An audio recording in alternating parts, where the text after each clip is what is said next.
12 shares, man. Let's get 12 shares. We'll start this content off right. Come on. Let's get 12 shares in the hallway.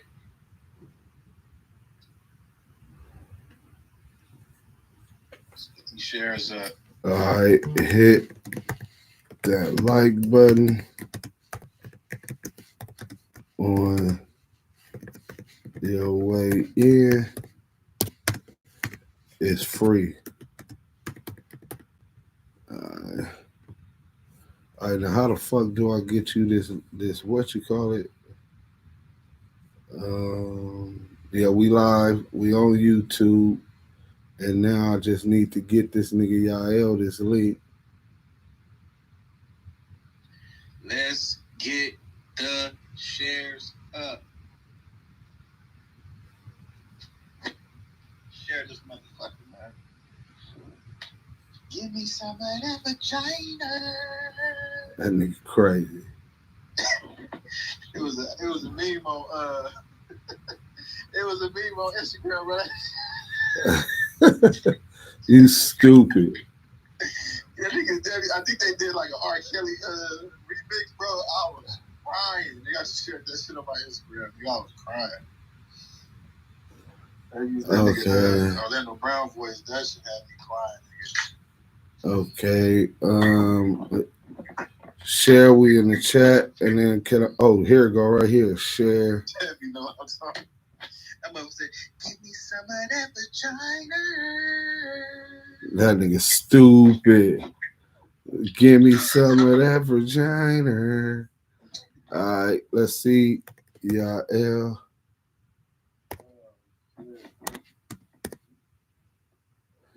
I need y'all to share the fuck up. Share this room up.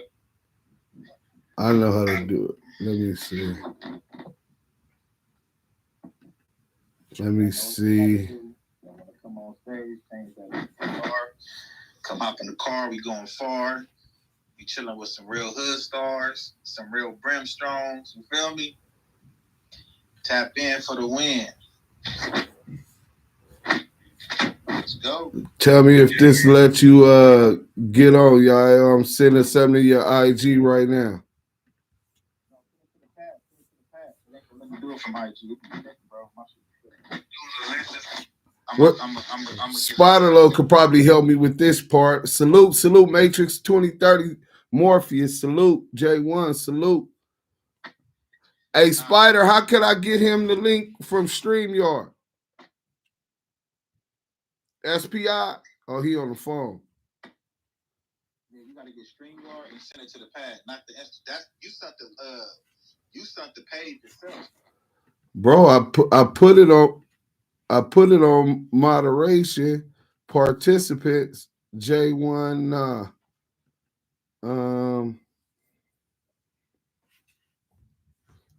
Spider Loc off the phone. It look like it's saying it. SPI. We gonna get this motherfucker. What up, Ricardo? Salute.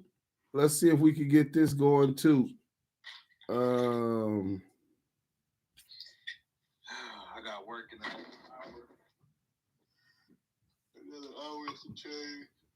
Hey, listen, we got 6 shares. Y'all come in the room, we fuck with y'all. Y'all fuck with us. Matter of fact, 3 seconds just to share the room to the hallways, man. Appreciate it in advance. Everybody that's coming in, we finna review this hot topic. These hot topics, man, you never know who's gonna pop in the room, man. You always got somebody lurking and looking, you know, trying to see what we cooking. So let's get these shares up. Let's get this room going. You already know where you at.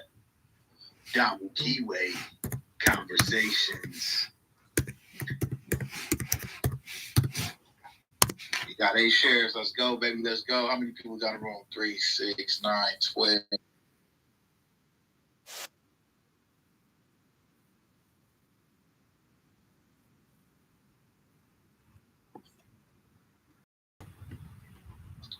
Y'all want to come on stage?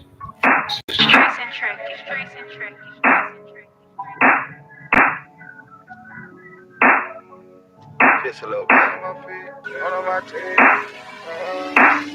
Blue in my feet, gold in my teeth, lean in my cup. Don't give a fuck, running it up. Pin in the cup. Blue in my feet, gold in my teeth, lean in my cup. Don't give a fuck, running it up. Pin in the cup. I never leave home without my fire. There's no question if I'm gon' ride. I never leave home without my fire.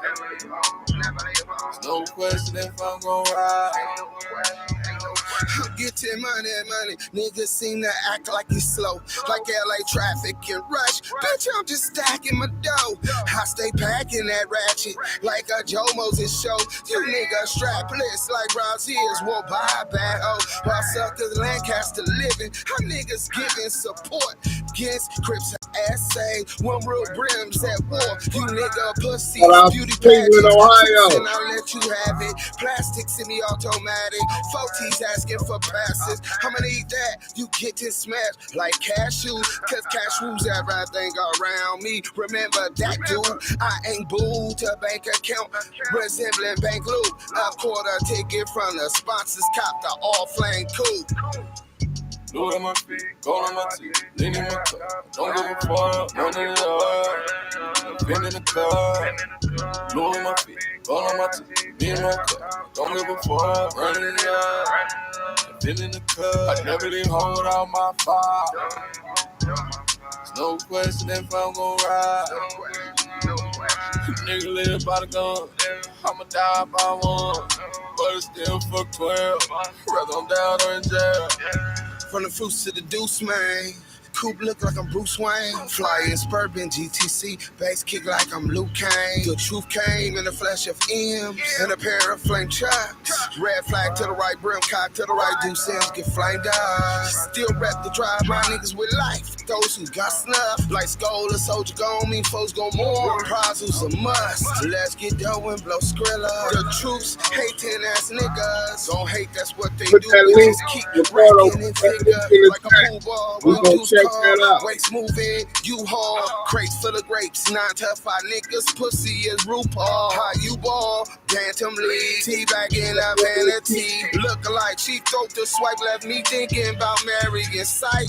Blue in my feet, gold in my teeth, lean in my cup. Don't give a fuck, running it up. Pin in the cup. Blue in my feet, gold in my teeth, lean in my cup. Don't give a fuck, running it up.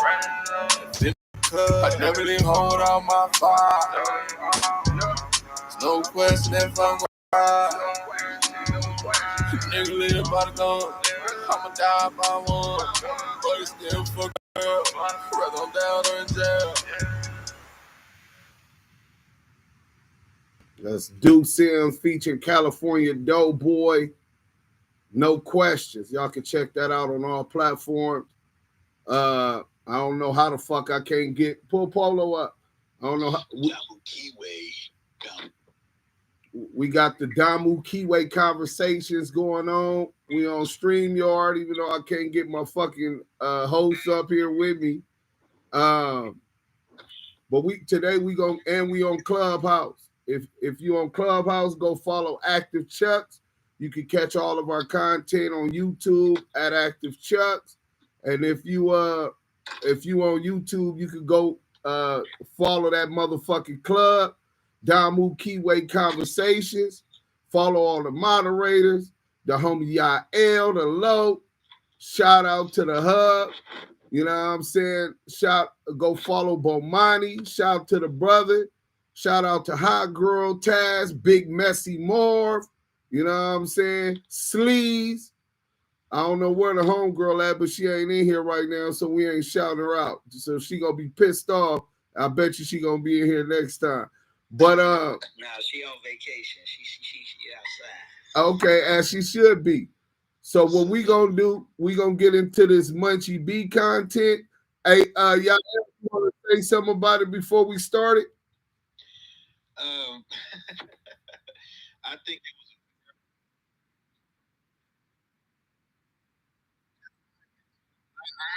things I want to say regarding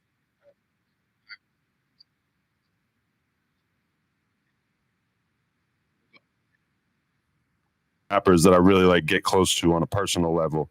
And when one of them dies, if I go and like start having conversations with somebody who's been, you know, probably one of the most vocal people in terms of insulting that person, that could definitely look weird for me, look clout chasey, look like I'm trying to, you know, be a little bit too mixy. And reality is that I don't really, like, in terms of how the standard I hold myself to, I feel like everybody deserves a voice, especially in this LA media shit.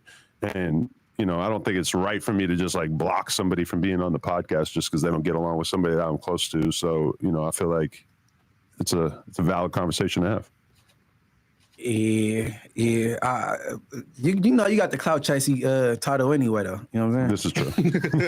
So that, you know. Right. Yeah. But I get it, though. So how did you feel when Flako told you back then that I wasn't trying to do it? How did you take it at that time? I kind of expected that a little bit. Mm-hmm.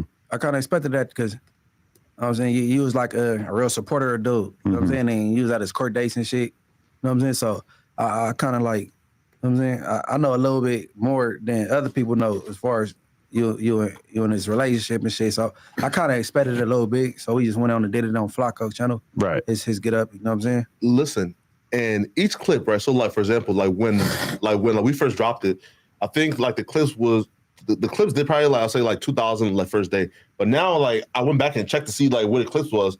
And like each clip was over like 50,000 views. Mm-hmm. I said, damn, bro. Right, like folks really care about his story, you know? Definitely. Oh yeah, I ain't never checked back since like that long while ago. Yeah. But if we want to go back even a little bit further, so while Draco was still locked up, I did a video where I basically was like breaking down his case. And years later, or like a significant period of time later, when I ended up finding out about who Munchy B was, I go to Instagram, I look at your profile, I check the DM, and I see that you had actually messaged me when that video came out, basically telling me that I should be careful with speaking on street shit when I don't have the whole story, and telling me that some of the information that I was putting out there was incorrect. No, it's kind of like when you was reporting, and I said you coming from like a fan standpoint, or that's your boy, and then the other person that's involved with the whole thing is like that person like that. You know what I'm saying? Like, okay, he been tried over and over again for the same crime, this, and that. And because of that, you know what I'm saying, and the other subject evolved like just because of that nigga, or like the homie nothing, you know what I'm saying? So did you get what I'm saying? I definitely, yeah, when I made that video, I definitely didn't want to act as if the person who lost their life, that like kind of started the whole situation, that like their life was worth less than anybody else involved in it. So I apologize if it came off that way. That definitely wasn't. Yeah, no, that's what I was saying in the thing. But I know as many followers you got, that shit went straight to a request. You probably didn't see it anyway until you seen it, like you said right now. But yeah, no, that was my thing. Like just that oh boy, you know what I'm saying? Yeah, and then everything with him is like, you know what I'm saying? Like right. Martin Luther King or some shit. Like, yeah, because I mean, most of the shit that I put in that video realistically was drawn from like Jeff Weiss's reporting that he did on the whole Draco situation. And he was Jeff Weiss is like a reporter who has done a lot of like really, really good journalism about hip hop over the years. He used to be with LA Weekly. He still writes for the LA Times and shit. He has his own site called Passion of the Weiss. And yeah, basically, you know, he was a Draco fan, friend, etc. So I'm sure that everything that he reported on, especially at that time when he was advocating for Draco to be released and not to be tried the second time and everything, he, I'm sure, was coming at it from a perspective that was mostly positive about Draco too. But that's like one of the things that because, you know, you're probably the closest link that we're going to get to sort of understanding Red Bull and the origins of that kind of situation in the first place, right? Hey, but and then on top of that, we don't want that type of justice anyway. We don't do the police or stay in jail. Ain't nobody rooting for nobody to stay in jail. You know what I mean? How we rock it, you know how they take it we hold court in the streets type thing. You know what I'm saying? So that's one thing. You know what I mean? And then that dude, I think he's coming from like that. Everybody know Draco, so he coming from that standpoint. You know what I mean? The artist, I guess. You know what I mean? You say he do for LA Times? Jeff Weiss, yeah. Yeah. So yeah, but you know, it is what it is and was what it was. But that's why I hit you up though, because it seemed like you just putting the homie off like he just like, yeah, he's in jail because of, you know what I'm saying, just waving the homie off and then, you know what I'm saying, because there's people, family members still living and still got to watch this shit, you know what I'm saying? And it gets sent to their phones and all that, you know what I mean? Just like the boy from Empire, what's his name? Ghazi? Ghazi.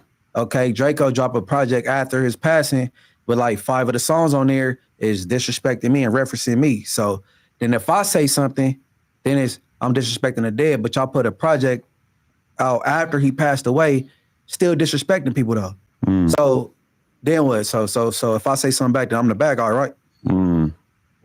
Like weird shit like that though. But maybe it wasn't the Ghazi dude selected what go on now. Maybe it was Ralphie. I don't know. But shit like that, like, you know what I'm saying? They should be thinking like they mom don't want to hear the disrespect coming back their son way. So let it die or let it rest and shit. But they don't think like that. But we've seen that dynamic play on rap over and over and over, like the whole O Block Quando Rondo situation, where when you really look at like what Quando Rondo and his homies did in that situation, it's kind of hard to find fault with what they did. They basically just shot at a dude who was walking up and trying to attack their rapper. But then when history gets written, Quando basically gets blackballed out the industry, and they act like, you know, Vaughn was a saint and shit like that. But that happens all the time. But I'm saying like Draco was probably the most popular rapper in this conversation, so people are going to kind of treat you and anybody associated with you like the bad guys as a result. And I'm sure that you've seen that over and over in your comments and shit, right? Oh yeah, no, it be in the comment. It don't bother me though. Like I don't trip, you know what I mean? Like I just take a different line to the podcast thing, and then, you know, it's gonna run up anyway. If the content cool, it's gonna run up. They gonna be the dudes that's his fans, and they gonna say long live Draco or try to disrespect me, but they still supporting. They leaving comments and shit. They don't know they help me. Keep doing it, I guess. I don't let it bother me per se. I'm just saying for my homie that's resting and people still want to put out disrespectful songs and he's gone or whatever, then that's where my problem came in. I ain't worried about the disrespect with me. You know what I'm saying? I'm cool. I ain't tripping. Somebody that can't speak. So let's get into that real quick, because it does appear that people pick sides in that whole beef. Yael, what you got to say about that? Let me start off from the beginning of that. When he basically was saying how he heard Poetik say that he didn't want to bring Munchy on because he didn't want it being one-sided, and he didn't want to make it seem like he didn't want to interview someone who has a quarrel or a disagreement with somebody that he works with. Well, I find that odd, because it's like, okay, you brought Munchy B on, salute to Munchy B for the interview, but at the same time, you know, yourself and myself, we've been putting out this great content and truth with facts, and it to me it seems like it's biased. Like, you'll bring one cat on that have a disagreement because it's that, but when we're actually bringing out some facts and we standing on it, it's like, oh, we don't want to touch on this subject. So I have an issue with that. I think Adam is being you going out. I think Adam and Poetik are both being biased on that, and yeah. Is that's kind of similar to our situation? You had the interview with Poetik Flako on No Jumper previously, right? Yeah, correct. Yeah, I had to sit down with Poetik regarding the Roddy Ricch situation. Yeah. Okay, so now we got the situation with CS2 back exposing him. It's 3 million views on World Star Hip Hop in 4 days, and you reach out to Poetik Flako. What did Poetik Flako tell you? Well, I can show you better than I can tell you, since our shit ain't tripping. But we on YouTube also, so I want the people on YouTube to hear you. When you read it, you can PTR it for everybody that's on Clubhouse. Well, I'll say it first. He basically telling me I had to squash the beef with Wack. To squash the beef, and I'm like, first off, when it comes to beef, there's no casualties. Okay, these are disagreements, and we're just shedding truth on situations that, when we come from our community, when you say you a representation of our community and you standing on business and you ain't got no smut on your name, we uphold you to that to the highest degree if you claiming that. And Wack is not a representation of our community. But how is Poetik Flako, who ain't from our community, Ain't he from like North Dakota or something? How is he supposed to understand that? And why is he even in a position where he's making this judgment call? Again, like I said, I believe it's a biased situation, being that Wack has a higher status than Munchy B, and a lot of cats that they bring on there. Wack is tied into individuals in the industry.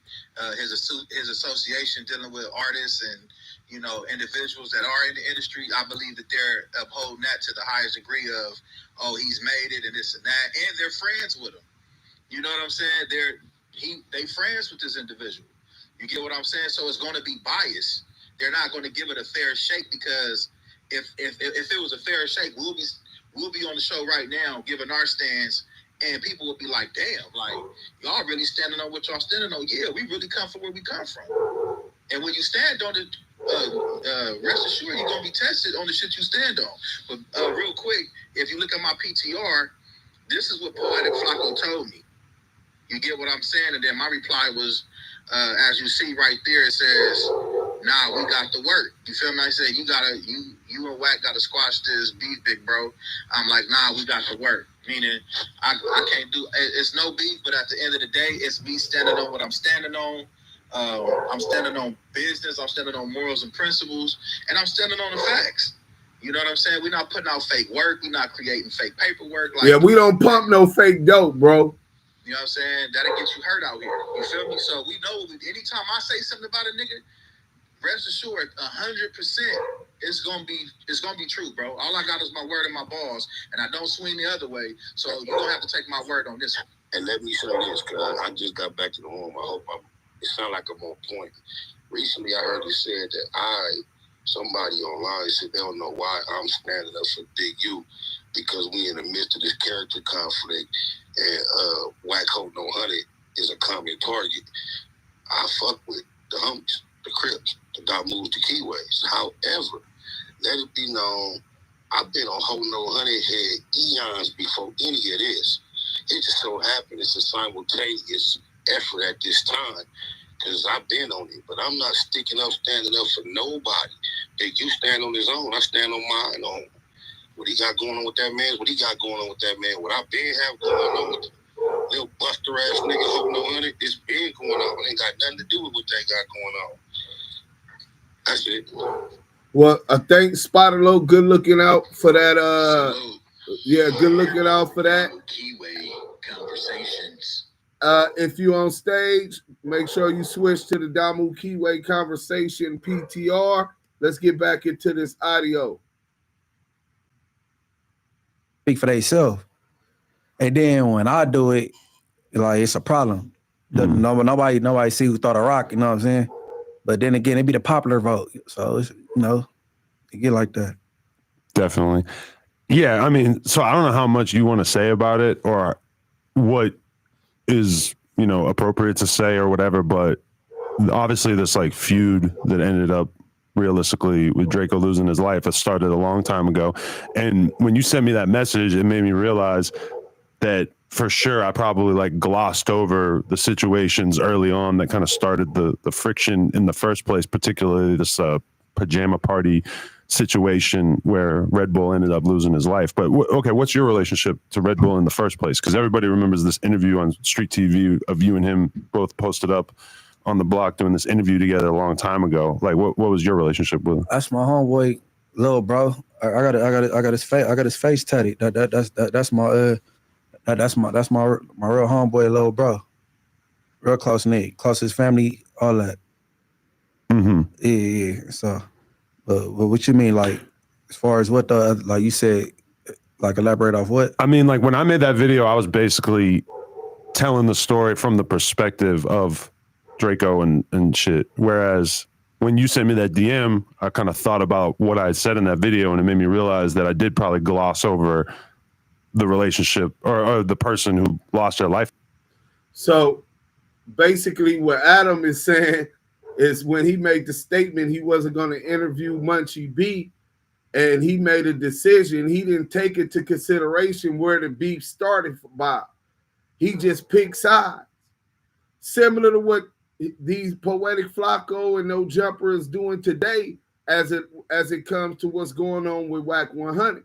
You know what I'm saying? And he's trying to minimize it. He's not holding himself fully accountable, but at the same time, that's essentially what happened. Let's get back to it. In that situation. So, like, I mean, I don't know if it's even worthwhile to break down what you know about that situation or what could have taken place between certain parties leading up to that situation. Listen, right? Because like when you look at the situation, so how the story was essentially told was Draco and them, like they pulled up, and then I think it was Kels and AB and told Draco, yo, you know, there's some Inglewood families here. And then as they are telling Draco that, Red Bull is just walking by and they see him and they open fire and they kill him. So did Red Bull and Draco or Kels and AB like were they already into it? Like, was there words like exchanged back and forth, or do you feel like this was just some random shit they seen him, you know, they panic and killed him? I don't know nothing about that because I wasn't there, so I don't know. But I ain't never met Draco on my. I don't think the homie. So he asked him about a murder scene, including the Inglewood families, and Munchy B, sharper than your average, said, "I don't know, I wasn't there." You know what I'm saying? How you trying to put a nigga at a scene of a crime scene of a murder, bro? Pay attention, though. We did either. So I don't know. Yeah, because Draco he's in the wrong place, the wrong time. So for somebody to be somewhere at the wrong place, the wrong time, and come on and make songs like they a mass murderer, that's crazy. You got out because you was innocent. You didn't do nothing. You know what I mean? That's my thing. Kels and AB, I can't speak for them. You know what I'm saying? I won't though. They in jail. They might got pills coming. I don't speak on anything.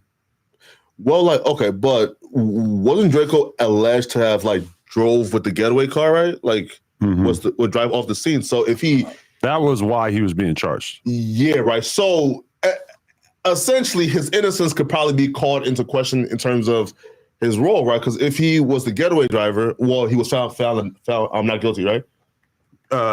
No, they just dropped the charges the second time around. Oh, sure, I bet. So the charges got dropped. I wasn't there for none of that.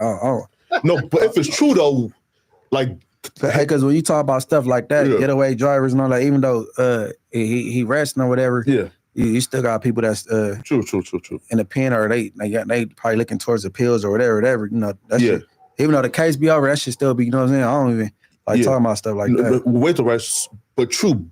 But when you say, yo, Draco got out of jail and was talking like he was a mass murderer and he had nothing to do with it, right? But he was allegedly the getaway driver. So if he did get out and essentially beat the case on a technicality, then can he talk like that? Driving away and getting a getaway driver is two different things. You know what I'm saying? Not true. So, but he didn't do nothing. You know what I mean? So he got out of jail, and then he should have got back to rapping about foreign whips, ling bopping, flocking homes, crash, all that like the shit he been rapping about, instead of all the other little reckless stuff, because it really don't apply to you because you didn't do nothing. It's true, right? Yeah, because I mean, that was always the question, I guess, from our perspective, is like, when Draco did get released, was he all of a sudden in a situation that he couldn't get out of in terms of having beef with a whole shitload of people in LA? Or was it a situation where he was intentionally antagonizing the situation and making it so that he wasn't going to be able to... Making the music he made and the posts and the lives and all that, I think that like kind of made stuff worse though. You know what I mean? Yeah. Like say you would have kept making the same type of music he was making, it might have not been as amplified. You know what I'm saying? Yeah. Like, because when you go back in time to 2016 or whatever, a part of the narrative about Draco was like, oh, it's dope that you got a rapper coming out of LA that's not really like gang affiliated and isn't necessarily rapping about that type of shit. Then you fast forward to 2019, 2020, or whenever it gets released, all of a sudden his content starts getting a little bit different. And the way he would have described it would have been to say, these motherfuckers got problems with me. I tried to squash shit, or I tried to put it to the side and not make that a thing for me, but I wasn't able to. People were dead set on having beef with me no matter what. So he said he didn't really have a choice. Okay, you got D Smoke. He from Inglewood. Shout out D where he's Smoke. raised. It's like my neighborhood.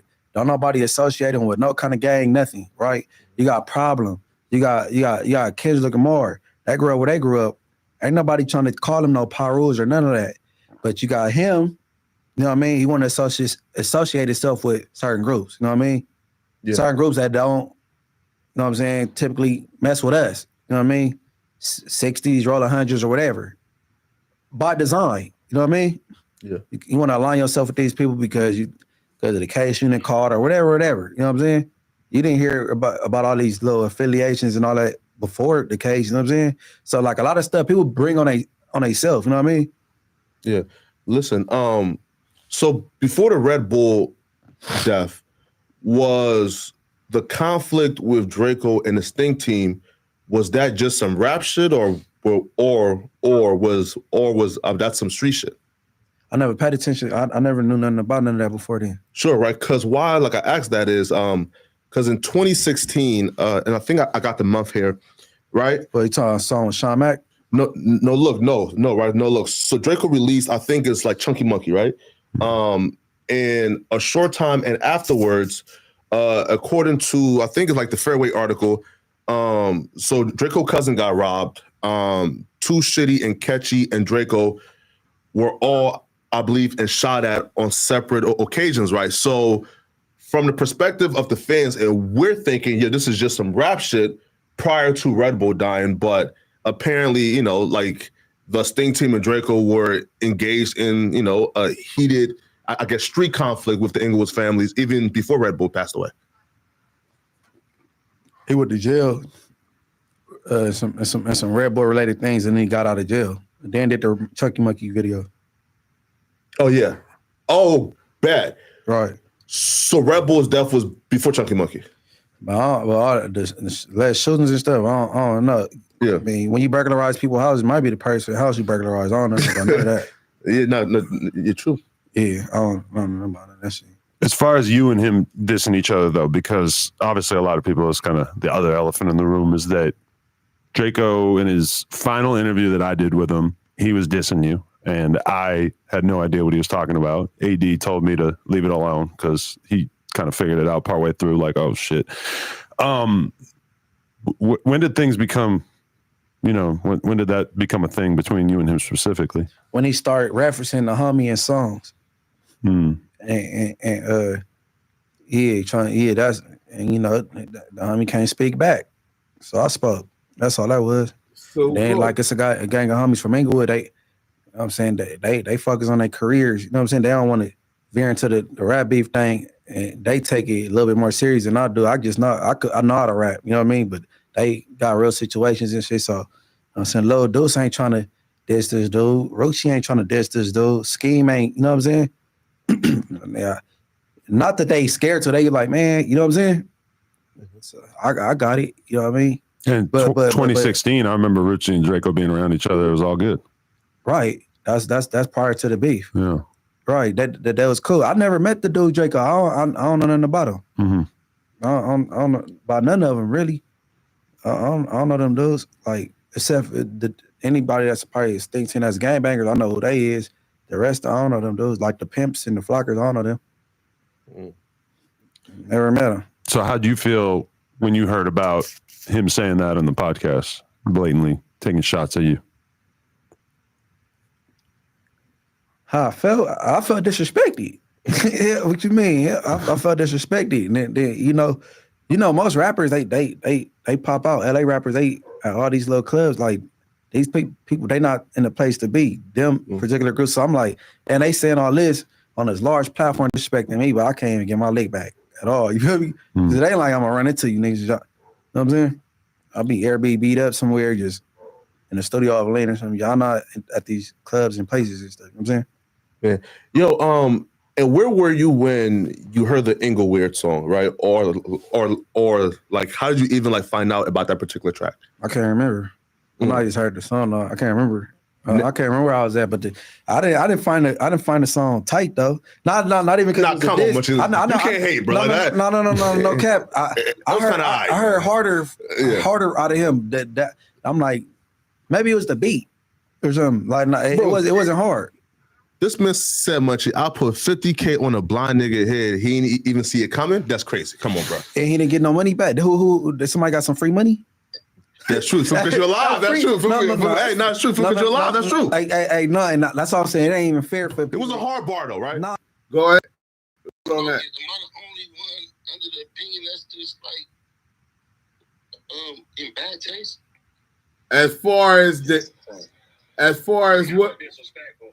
Well, yeah. The way Poetik Flako just casually reference certain things, bro. And but you can tell Adam sent that nigga to say all this. Exactly. Throw the rock and hide your hand, ass nigga. Man, I ain't like that, homie. I ain't like that. Like, just think in general for the culture, y'all. And you take that word Ingle and replace a diss of anybody else thing. The way that came off in the first place was like, just a throat. I ain't like that. That's all.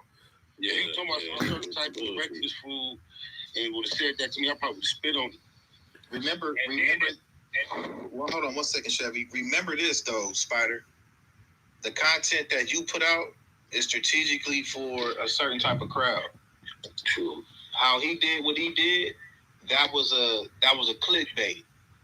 Correct. You get what I'm saying? That was clickbait because they looking at Munchy B as an upstanding, reputable individual from his community, and they like, oh, this nigga started off with trying to say, well, how do you feel about the Eagles such and such? And Munchy B is in his mind, he's really like in his direction, like, nigga, if you was close to me, I probably would have slapped the shit out of you. And you know Munchy B is on his extremely total best behavior, especially after the shit. He coaching himself on how to do this.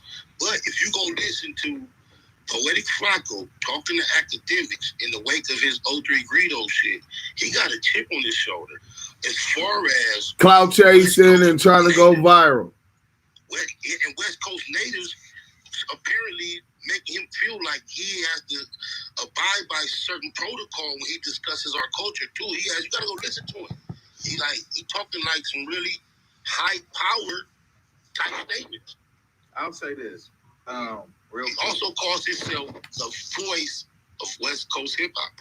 Who say that? Poetik Flako. Man, that nigga's a weirdo. Not to his face, but he felt. I ain't gonna say he felt, but he had a little. He felt good at one point when me and a certain individual was fucking with him at one point, and we went on stage to say like, Flako, our boy, we got his back. We know he don't know no better. I feel like as the years pass by, as time go by, it's like, nigga, you know what you're doing. I got at you in your DMs like, nigga, that's not cool. I left him several messages, and bro, reach back out, but he failed to reach out with the conversation. But let me tell you, I have to say this openly. Listen, bro, a nigga gonna talk to you, bro. Nigga gonna talk to you, have a conversation with you, bro. Like, the niggas that you think is gonna protect you as far as nigga can't talk to you, you gotta get that out your head. As long as you stay in the hills and you stay around niggas like Wack 100 and you stay hiding in the hoes, that's where you safe at. You know what I'm saying? With the Akademiks and shit like that, that's where you safe at, bro. Because niggas that really stand on business is not finna allow you to sit there and have this conversation without pressing the shit out of your ass. Well, I was shocked to hear that he felt that way. It blew my mind. Well, he's a culture vulture, and he don't respect the West Coast because he feel like he watched other people exploit it, and he got in where he fit in. And when niggas, we got Poetik Flako, he thought he was all the way in the good. But when you go that far, I mean, hey man, you crossed the line. I hope you can stand on that. But let's finish this video. This shit is long as hell. No, it ain't fair for people like you to ask some type of questions. Because if I say something back, they gonna be mad at you. You know what I'm saying? Listen. You don't care anyway. Yeah, fuck. I don't think you care anyway. But it ain't fair for you to ask me because if I say something back, no. Wait the right. Listen, the goal of this interview, man, is to get the full story out. Right now, you know, I'll say anything as long as they know incriminating shit. yeah, of course. But you kind of antagonizing shit by bringing up specific bars. Like I could have recited everything that Draco said in that fucking interview. I'm not saying it. You're naming off the lyrics bar by bar. Like, listen, we're not trying to like pour gas on this situation that could easily become bigger than it is right now, right? But when I put your voice in the song. Talking about the song when I put your voice in here. Did you? I don't remember that. Oh yeah. No. Here, bro. So my whole thing is this, right? Like what took place was history, and I don't got no history with them. That's the thing. No. The songs, right? Right. So like the songs and those disses, I feel like was history. So if we're gonna talk about it, like we do have to like talk about the song and and deep dive into exactly like what was said, because if we sort of like ignore it or skim past it, then it's kind of like we are ignoring the history of this. And okay, like I said, people throw rocks first. Of course. Like, Ain't Weird, and I did the song Hella Weird. You know what I'm saying? Yes. Okay. And we'll talk about that too. And then you have to do Ralphie. Ralphie, he did the homie Lil Deuce Outside beat. Mm-hmm. This, but don't nobody talk about it. Nobody, like, I guess, but I heard that, and then that's when the dude from from Neighborhood, I played this the in the beginning where he was like, Munchy made shit interesting, X, Y, and Z. Yeah. And then I did that. And that came from him first. You know what I'm saying? Mm-hmm. It be people don't see the rocks getting thrown first. Yeah. You know what I mean? Then I did that. And then I got like 4 or 5 songs I never even touched or even try to like put out. You know what I mean? No, right. Because now it's like kind of dated. No, right. But the question is though, when we hear, right, a bar like, I put 50K on a by nigga head, right? And we're not really like tapped into like what's going on. So was that cap or did that actually happen? Like did you actually get like word, yo, brother, just 50K? And that's a question for one of them, like a state team nigga, whether somebody, I don't know. It ain't. I mean, shit. I hope somebody got paid for nothing. Was there ever an attempt though, and on your life based on that 50,000? Hell no. I've been shot on 6 different occasions, man. Like on some gangbang shit. Not no rapper shit. Did you niggas just hear that question? Did you hear that, bro? He's rushing the pace to get to this. Like he's trying to set a pace of like it's like interrogation. Nigga, that's exactly what it is. But it gets worse. But hey Flako, somebody send Flako this link. Get that weird ass nigga up in here. Damo Keyway conversations. I don't, you know what I'm saying?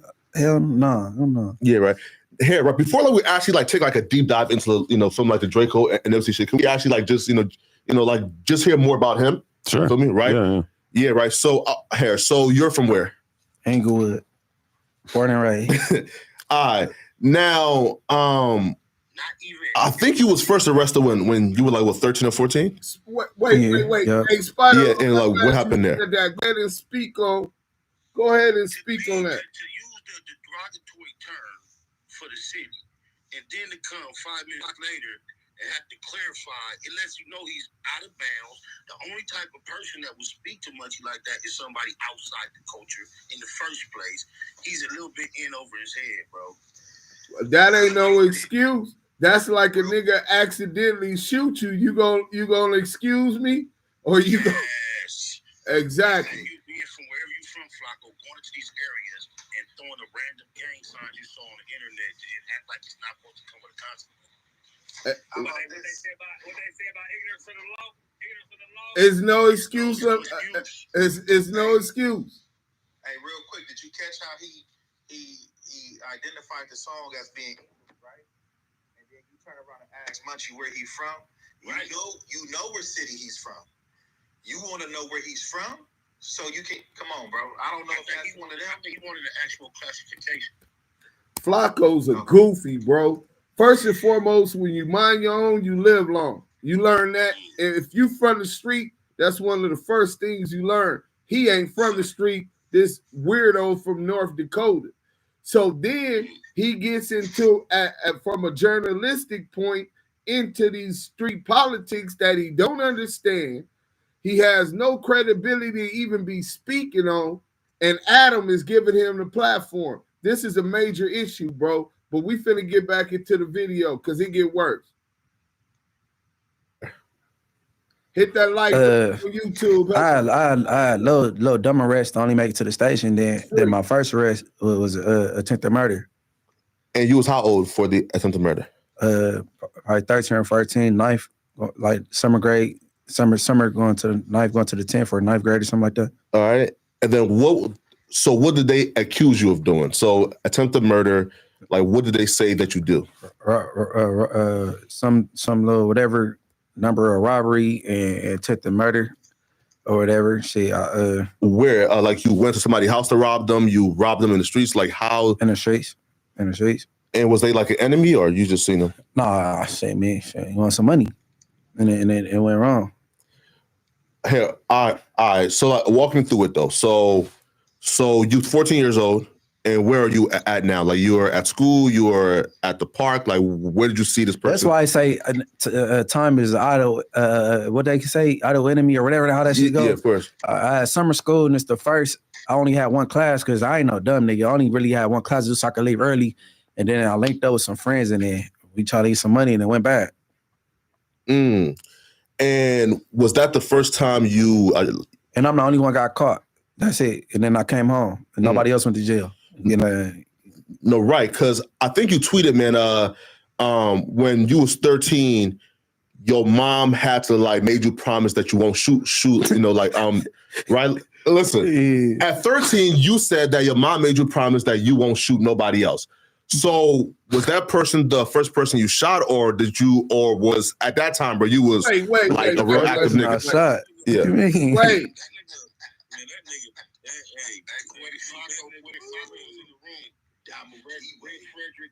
I don't give a fuck. That nigga the police, bro. Yeah, he in the room right now. We don't go get goofy in order not to get to the point, bro. You know, hey, bro. Hey, what up, Poetik Flako? Yo. Yeah, this Deuce Sims. So we going over the content that you ran with Munchy B yesterday, and it looked more than like an interrogation than an interview. For real, Flako. I have this Spider. And I listened to the follow-up with Spider.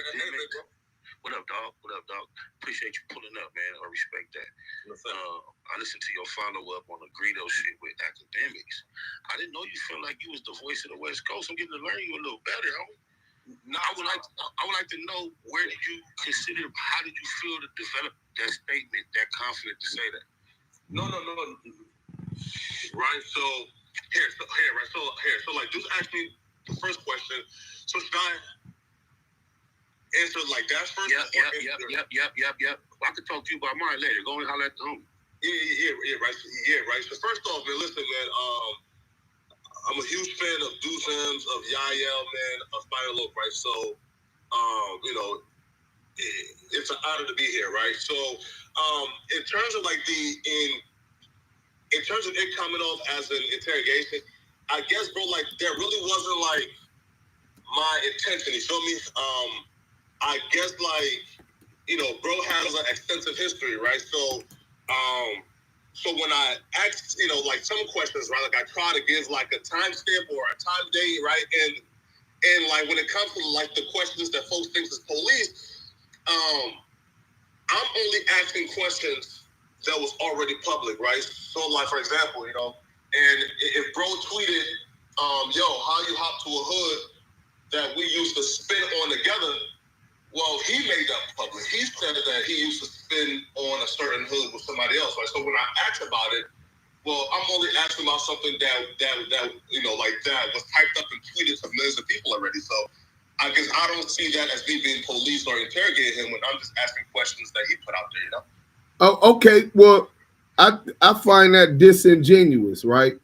Because for one, you asked him the question about his mother and whether he had shot people before. You wouldn't even ask that question whether he had shot people before if you already had evidence thereof. So I find it disingenuous when you get to, bro, you got to understand, first and foremost, if you wasn't there for that type of activities in our community, then you don't even need to speak on it. You don't even need to know about it, right? So you not being from our community, this is where it's clashing with what your objective is, and then what our community stands for. We at a young age we learn mind your own, you live long. You understand what I'm saying? So when you got Munchy B, and that's why he wouldn't answer that question, because now these are the questions.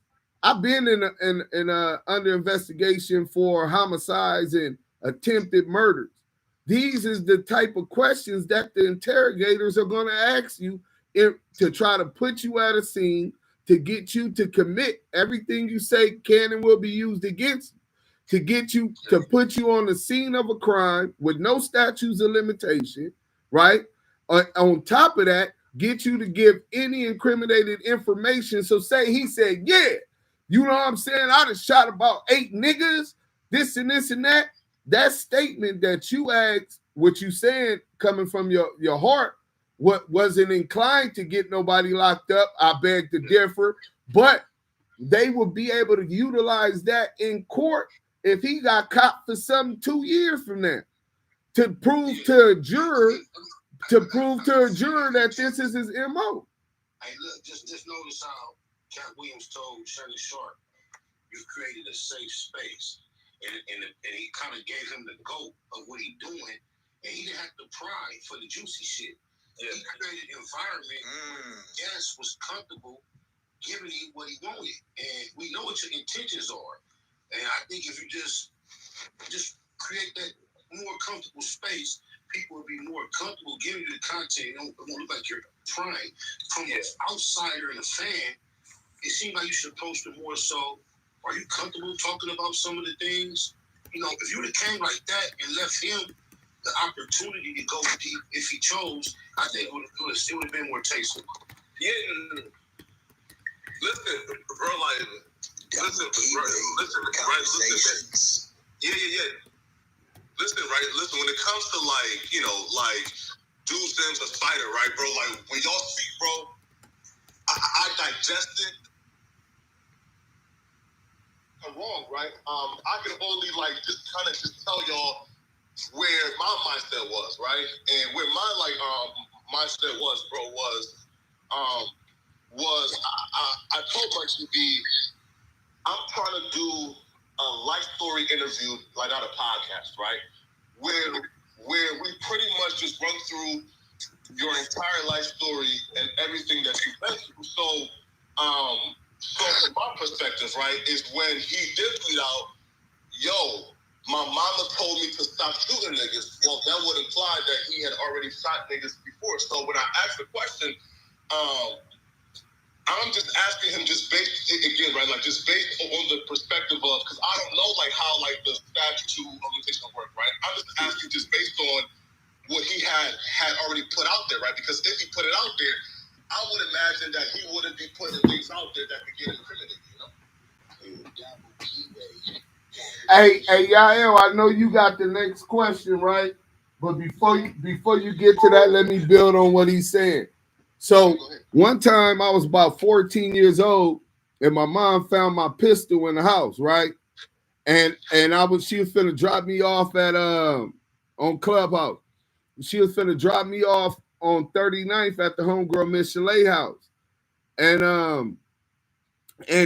I had my pistol, and she like, boy, you got that motherfucking pistol. You ain't gonna carry no pistol unless you want to shoot somebody. I end up going to YA for attempted murder on one of my oppositions.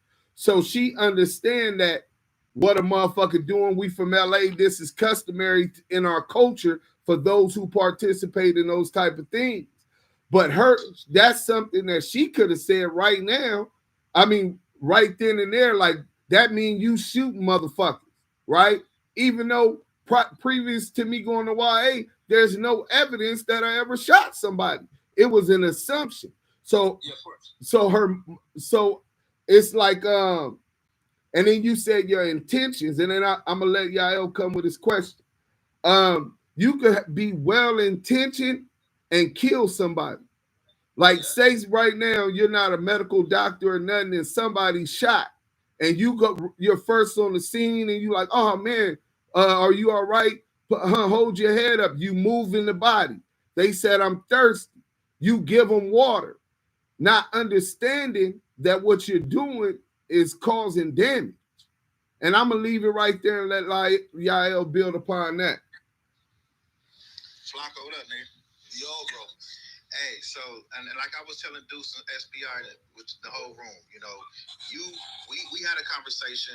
You gave me my interview on No Jumper. I salute you for that. Appreciate it.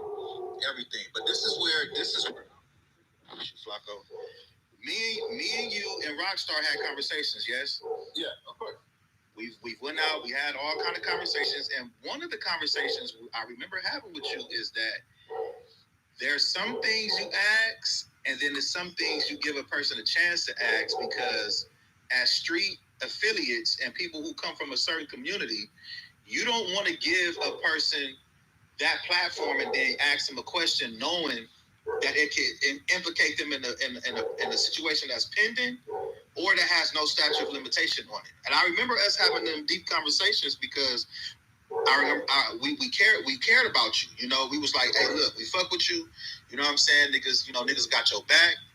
But at the same time, us forewarning you and letting you know, like, hey, as a journalist, we know that you're making a name, you're doing your thing. You have to ask the right questions, not questions that will incriminate an individual. And just off of the stuff that I've seen, it's like, come on, bro. If somebody is that you look up to, that you cool with in your circle, is giving you these questions, you should go ahead and be like, okay. And when you get on stage, you get, like SPI said earlier, you give them a chance to answer those questions. Is there anybody in your circle that gives you a rollout of questions that you ask, or is just genuinely coming from your heart, or curiosities that you ask in these questions? No, man. So, in all the questions that I asked, bro, like, which is me, bro, like, I did like 2 weeks of research, right? Like, like, I went back and like viewed every tweet from Munchy B ever sent out, right? I viewed every tweet from me, Tiny Munchy ever sent out, right? So like, you know, so I did like 2 weeks worth of just real research, right? But I did tell him beforehand, right? Yo, is there any questions I should not ask? And he said, yo, like, and ask it all, and I'm gonna respond how I respond, right? Right. You feel me? So like, when I asked, like, yo, you know, is there anything I should not ask? He told me, and he said no. So, and he even said, right, like, even after for the interview, right? Feel me? He was, you know, he had no issues with it, right? So it's not like I was trying to incriminate him, right? So I was like, I was just asking questions that I believe was already public, but though. And that's why, right? But I need people like Spider, Logan, Deuce, and Yael, something, right? That I can call and say, yo, bro, is this cool? Is this cool? Is this cool? Feel me? You got that. We got that. That's cap. That's cap. Because I gave you, man, listen. You send me your number and the number go to voicemail. So I'm thinking, like, are you dodging the questions or you dodging the correction? Like I said, we know you're not a street affiliate. But you affiliating yourself with street niggas that are knowledgeable of this, not just the streets, but paperwork included. You understand what I'm saying? So we not out here just saying stuff out the side of our necks and and just blowing shit out our ass. Pause. You feel me? We ain't doing that. What we doing is trying to help motherfuckers that is influenced by this culture, that has a curiosity about this culture, that ain't been a part of this culture. We trying to get y'all to understand, look, there's a fine line of journalism and there's a fine line of being a detective. So when you understand how to be a journalist and you put out the right content and ask the right questions, people will perceive and be drawn to you a little bit more. I understand motherfuckers want the juicy shit. They want the shit. They want the war stories. We can give them that, but it's not what you say. It's how you say it. And it's not what you ask. It's how you ask it, Flako. I'll land on that. Tact goes a long way. Tactful. Go ahead, bro. And you know one thing I heard Akademiks tell you, he said, Keyway conversation. He said, you remind him of a time past when he was approaching the game like, I ain't gonna never bump into these motherfuckers. But your shit's a little different because he built his empire from his living room. You hands-on. You out here. You right here amongst the people. You more like that white man in the safari taking up close pictures of the motherfucking lions, bro. So just move with the respect that's being requested, and nobody will have to feel like they need to demand it. It's, you know, it's all, bro. Yeah. Not even, bro. Even like doing like the Munchy B interviews, bro. Like, bro. Like, I went out my way, like, not to even like, like, cause there was like a lot of other things that I could have asked about, like, in other people, but like, I just felt like they really weren't rappers. They were like just like street niggas, right? So like, I kind of like avoided those questions, right? But like, when I asked questions about, let's say, like a rapper, I just feel like if somebody is a rapper, they're now a public figure, right? So like, whatever they put out there is for public consumption. But if you're just like a street nigga or like a gang member, I try not to really like talk about you because again, like if you're not a public figure and I'm out here like talking about you and like your actions, I feel like now that just me now like, you feel me, antagonizing. That makes sense as well. That makes sense as well. But it's like the homie said, it's a fine line. Yeah, I appreciate you being receptive. I'm not gonna be disrespectful or all aggressive toward you. But I was shocked at some of the things I heard you say. I ain't heard the whole interview. We gonna finish listening to it when we get a chance. But I might have a few other things I want to say to you.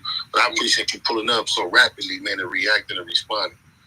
Yeah, definitely, right. And then also too, man, like in terms of like the West Coast comments, right? And here's what like when I said like, yo, I feel like I'm the voice for LA rap media, and here's what I like meant, right? Oh, okay. Right, yeah. right. Anyway, conversations. Right. I never said that I was the voice of the West Coast. I said I feel like I was the voice of LA rap media, right? Because like I'm that weak, right? I just felt like there's so much backlash and pressure from rappers, and I'm like, hold up, bro, like if there's a media personality, you know, being told they can't give opinions, I just felt like, yo, like there's no other media personality who's gonna speak out as most, right? No, able to give opinions, and then I was getting like mad DMs from other media personalities saying, yo, bro, we've been dealing with this in LA for a while now. We can't give our real opinion. So I just felt like just me taking a stand and speaking out and saying, no, we deserve to give opinions as media personalities, even if we're not gang members. That's what I, right? Feel me, right? Like I just, but tell me this: how do you feel it's going to go off to relocate into a region of a culture of a sound you're obviously not from, and then give an opinion that is outright typically anti that sound when you are not? What is? I would like for you to tell me, what is the first West Coast artist that you learned to appreciate? How far back does your history of West Coast music go in order for you to even cover the current climate? The current climate sounds so much like the rest of the regions. It's kind of hard to just say I'm West Coast. Like, why should we respect your opinion on West Coast sounding music? What have you done? What have you been? How have you been out here? Have you helped building the artists? Because you're on a platform where basically your outside of Almighty Suspect, your other counterpart lacks quite a bit of masculinity. Why should we respect his opinion? yeah. And I'm not talking about the white boy. I'm talking about the one that kind of like to be a little brother. Oh, the John. Yeah. Have you ever met his woman, his wife? No, man, but nah. I bet you never will. Go ahead, I'm listening. Right. Nah, Hey, yeah, bro. Nah, hey, Yael, after you. I've seen it before.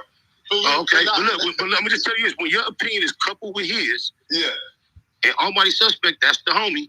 But when you guys have the more dominating opinion, and he has to kind of like dumb it down so he won't seem like he's being.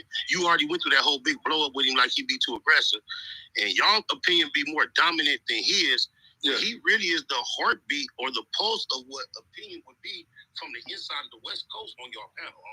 Yeah, right. So look, big bro, right? So look, so like, in terms of like which opinions like should be respected, well, like that's not up to us, right? Like, it's based on how people react to it, right? Like, for example, if I say, yo, this LA rapper is trash, and then I look on YouTube and there's 20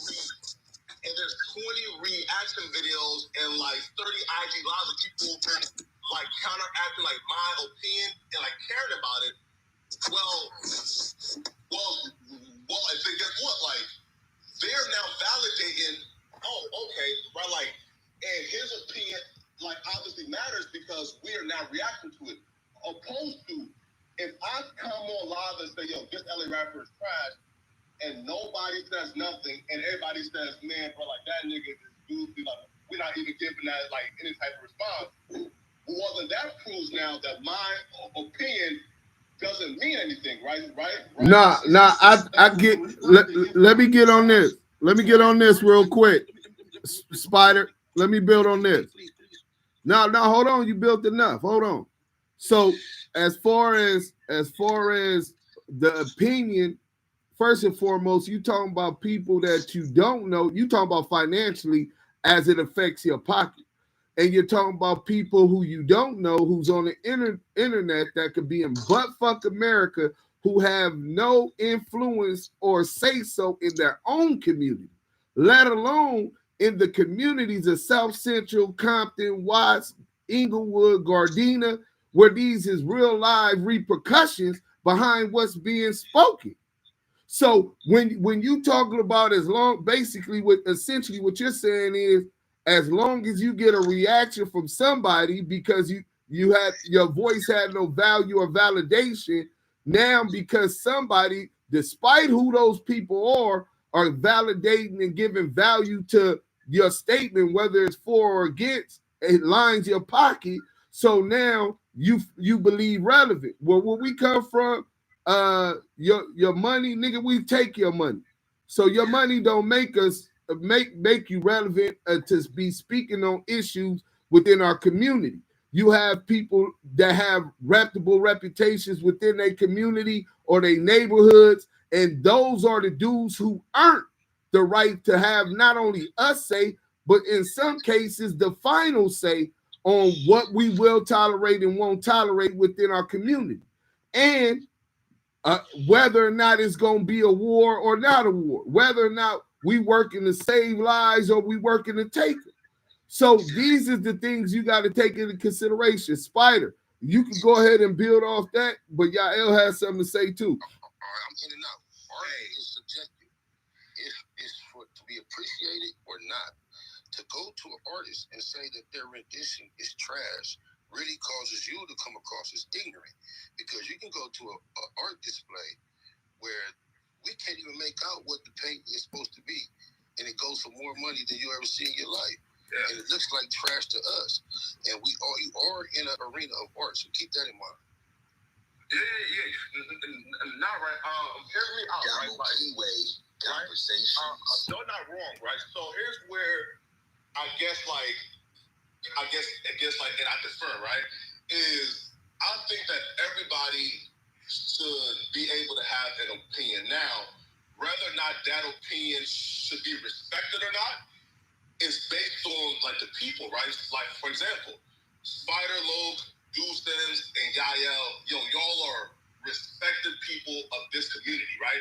So if you guys react to or have like a clubhouse room or like have an opinion on like somebody else's opinion, well, y'all are now validating it, right? Why? Because y'all are really important people. So like, if somebody, like for example, right, if let's say like a person B, right, like speaks and say, yo, listen, like this rapper is trash.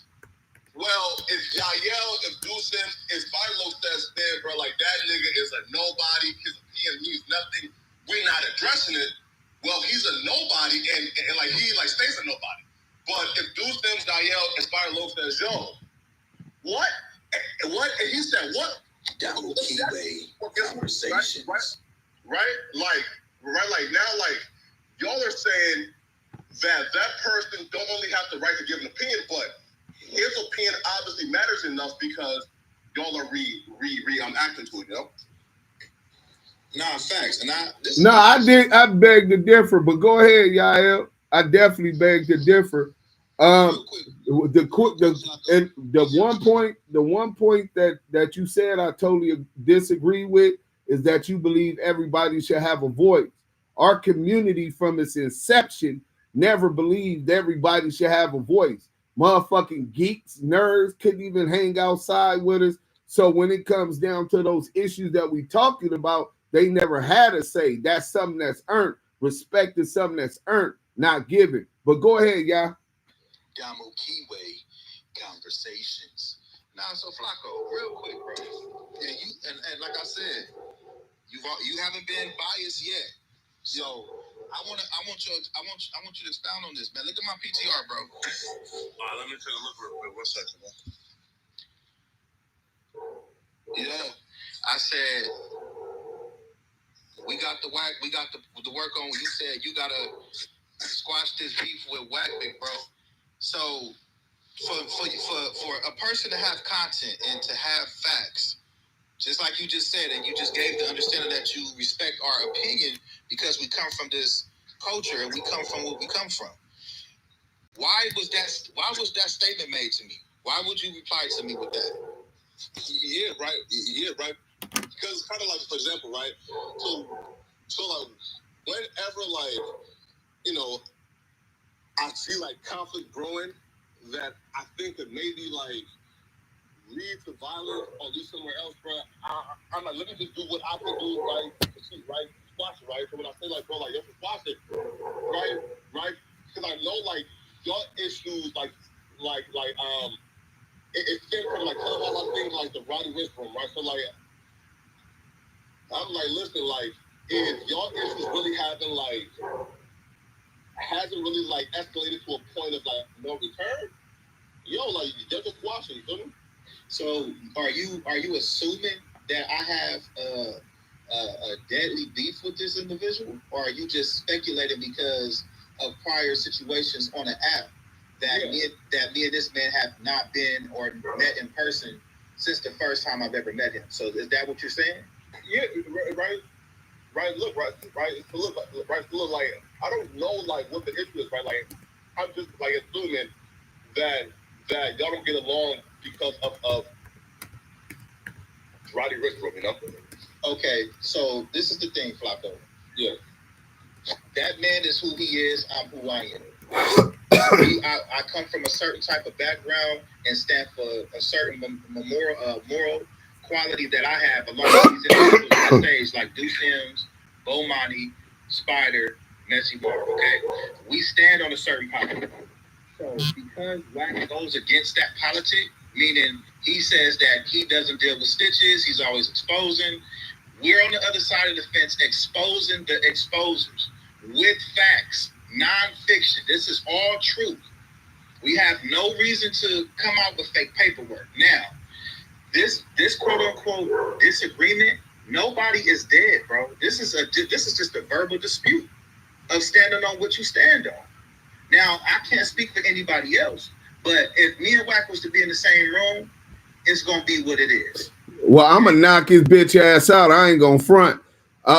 Keeping it G. He disrespected me with falsehoods. He disrespected my family. My father. He made false accusations. It was paperwork on me. He ain't brought it. So yeah, I'm clipping his chin and see how that stand up against 7 pounds of pressure. But this is what I want to ask you in relating to what Yael said, Flako. If he's asking you for a video based on an interview we did with Mark Stevens, who's Shaquille O'Neal business partner, I released the documentary. It did 4 million views in 3 million views in 4 days on World Star before Wack or whoever had it took it down. I haven't even received the takedown notice, so I don't even know. But it's the hottest topic on the internet, right? And you just take it from our perspective. Look at it. Put yourself in our shoes. The hottest topic on the internet. And Yael asks you, and we did journalistic research. The paperwork, the clippings online where Wack was inconsistent, where 2 police were inconsistent. One said Wack was the only one arrested. The other one saying Wack was never arrested. Wack 100 bringing 2 police officers on the app to verify to us that he wasn't working with those police. Like when and then we interviewed the victim on that case. We interviewed Mark Stevens, who was Shaquille O'Neal's business partner, and they both implicate Wack 100 and said that Wack 100 is in a paperwork as confidential source number 2 back.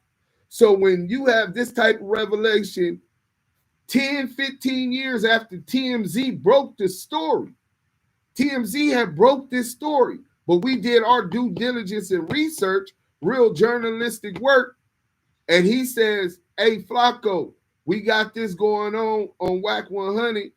What's up with the interview? And the first thing you say is, you need to squash this with Wack 100.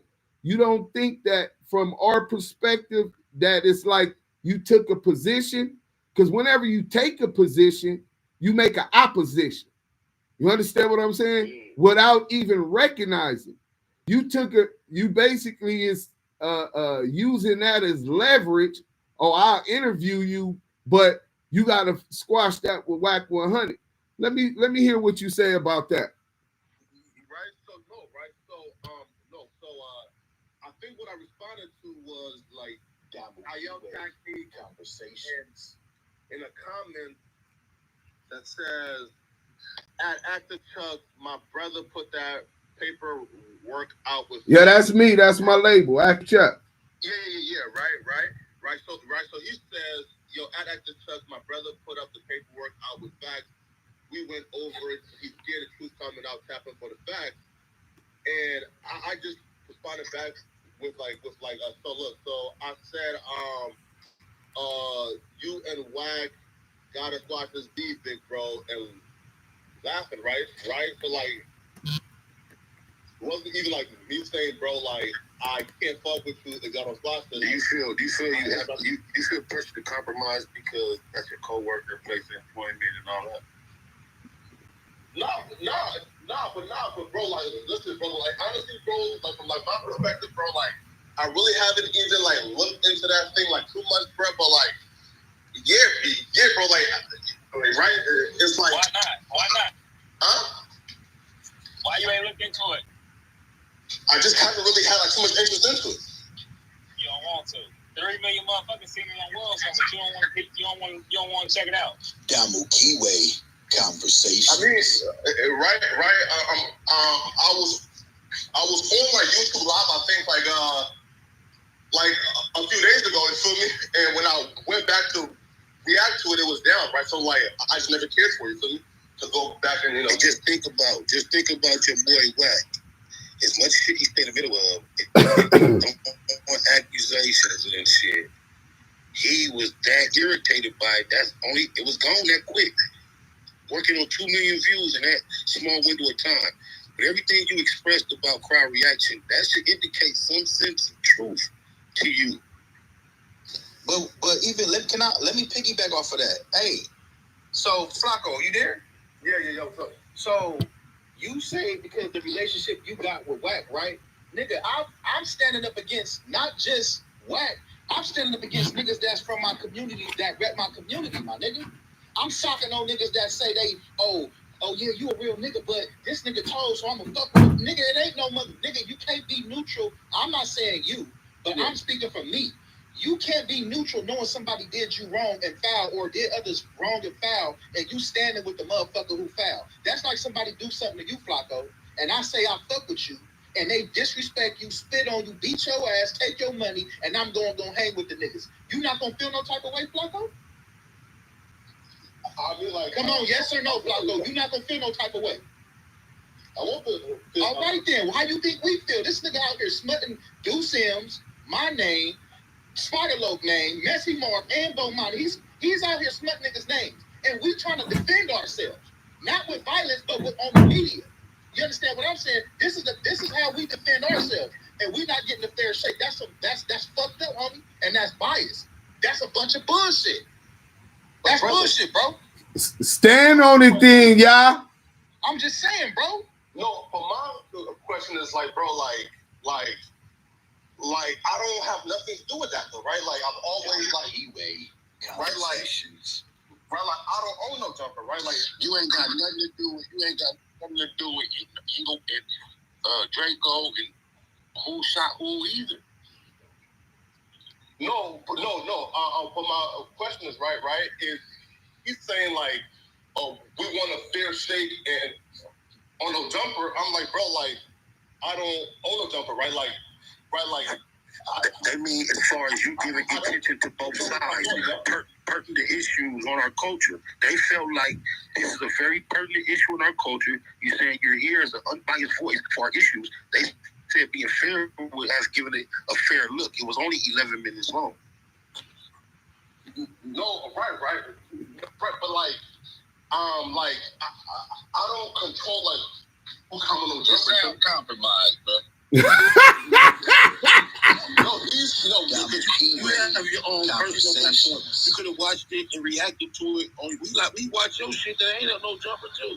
But I tried to though. You got your own voice outside no jumper. No, but I tried to react to it though. Like it was down when I tried to react to it. Oh, it was gone. Oh, okay, it was gone. Well, nah, it's still on YouTube, bro. I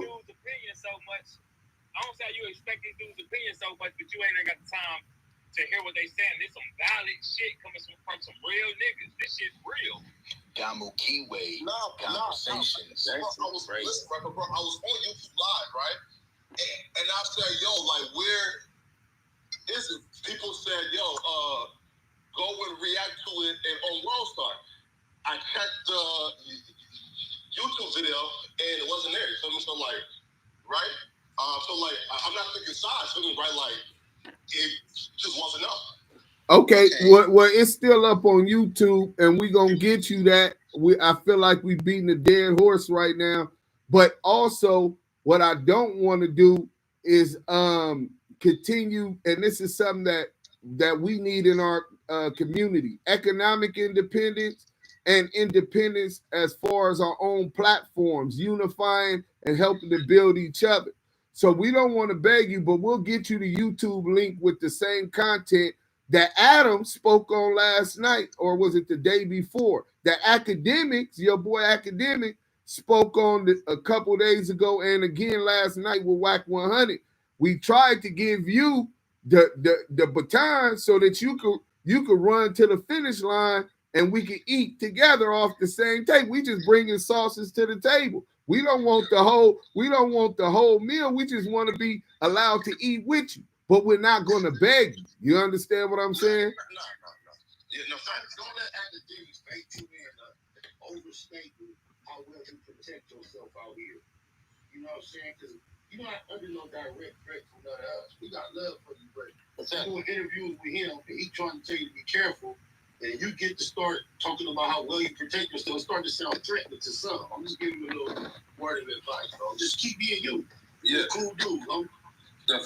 I'm gonna be honest with you, Flako. If you choose a side to stand on that side with them and not be in the situation of saying, okay, listen, I'm a journalist. This is what I do. I've already been prepped on how to ask questions by authentic individuals that are affiliated and has been a part of the streets, and you choose to say, fuck what we talking about, bro, I can't rock with you on that, homie. It gotta be a fair shake on both sides, my nigga. Even the Democrats and Republicans have a mutual understanding and a diplomatic relations. But at the end of the day, they gon' both put out the facts so each side can get a chance to say yay or nay. And I feel like if you don't take that stance, you're doing a disservice to the West Coast being a voice for media and music. You being a disservice to the platform if you're not gonna allow yourself to do that, bro. And respectfully, your boy, No Honey, is from the outskirts of the immediate area that you're interested in. Not discrediting that area, but it's not part of the oasis or the mecca or the hub of it. It's on the outskirts. It's like a extension of. That's a fact. Hey, shout out my boy Crash, Trap LA in the building. Another thing, at Poetik Flako, when you say you put your feet down as the big dog of West Coast hip hop media, Trap LA, Big Crash, aka Big Trap. That's a platform a person you should be familiar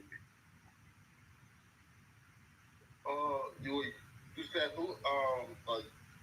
Have you heard of Trap.la? So far, like I've probably heard about it in passing, but I'm a top end though. Okay, well let me give you a little background so you know. And I don't know all of his history, but I know enough. They had the Hitman West blog, right? And this is missing a lot of this dude's career. You know what I'm saying? The Hitman West blog not only helped market and promote for West Coast artists. When you say you the voice of the West Coast, you should know this. Not just Joe Moses, YG, Compton AD, Ty Dolla $ign, DJ Mustard, Spider Loc, all of me and a lot of other West Coast artists with the Hitman West. Not only did he market and promote us, Nipsey, he also put together the tours, right? And in fact, one of the tours when YG linked up with Jeezy and got the deal for My Crazy Life was put together by Crash at Trap LA.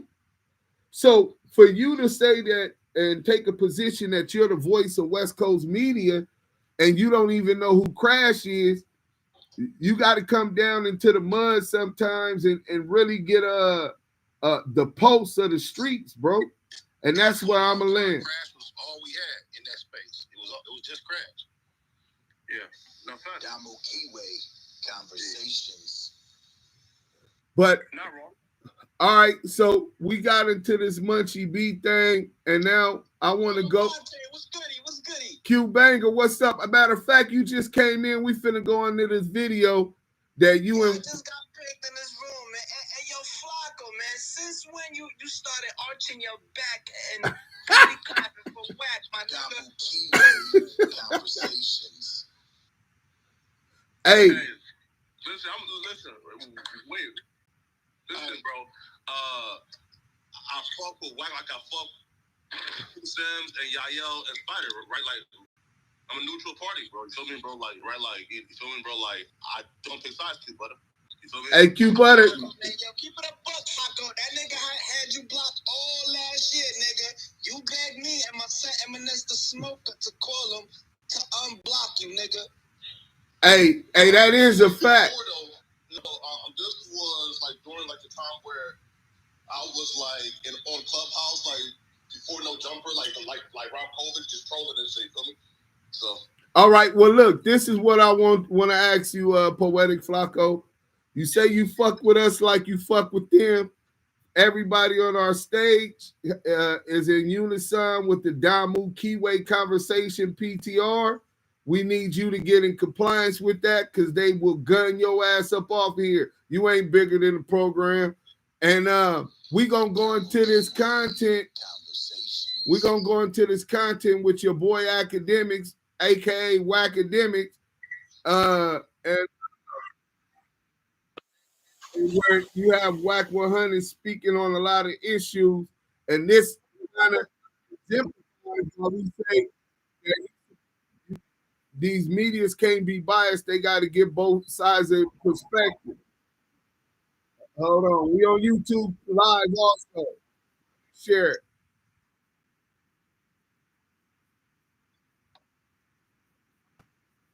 He ain't a nigga to be scared of. Fuck, dude. Nigga, that's it. And that's what it is. Nigga, shout out to Lil Rose. Shout out to Loose Cannon. Shout out to 600. Shout out to my other team over there. Rolling 60 that's under clothes is playing the back scene. Shout out to my nigga Eddie Boy. Shout out to my nigga Baby Thirst, who paperwork is coming. Big you all up in that paperwork too. You know that's coming. You just got convicted of a body, went to the box. You know what I mean? I've been the last two most good.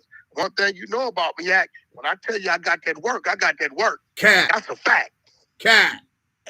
Yeah. You don't fear for your safety, like because I feel like for one thing, see, this is the problem. Y'all feed into conversation. I feed into reality. Why would I fear for my safety, bro? I've been a power roof 34 years. Let me educate you on something, Act. It's in style to be a blood today. Nigga, I was power ruined and chunking up this P when we was out number 6-7-1. If I was gonna fear for my safety, I should have did that back in the late 80s, all through the 90s.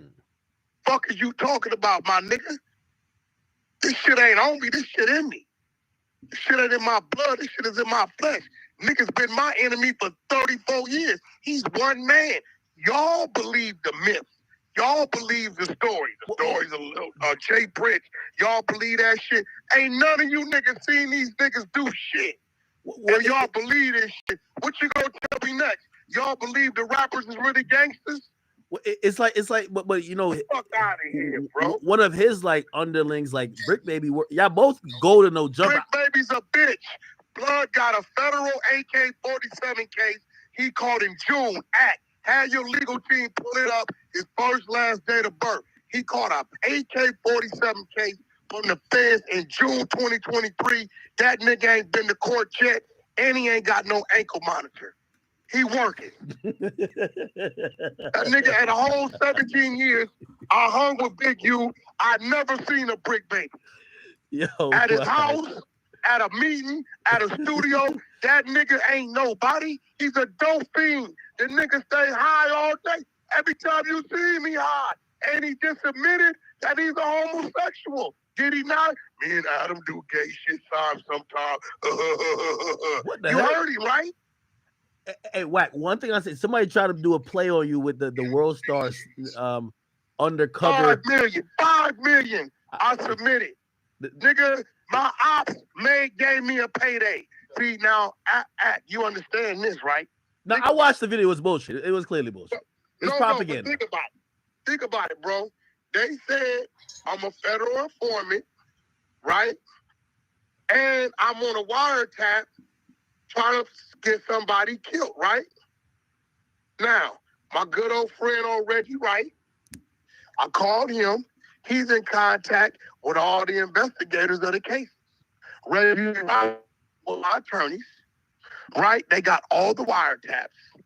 100 or Cass Jones was. Well, first of all, Greg Caden isn't even had nothing to do with the mainstream mafia crip case. I got the paperwork. 1,500 pages, right? But look, Poetik Flako, I asked you to change your PTR. I told you it ain't. It's a don't have a PTR.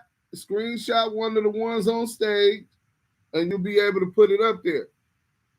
I have 1 second. Let me do it right now. All right.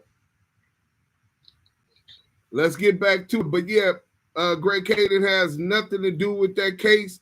If you go on Active Chucks on YouTube and the paperwork, you get all of the police names and none of them on the Main Street, West Hollywood Sheriffs, 77 LAPD.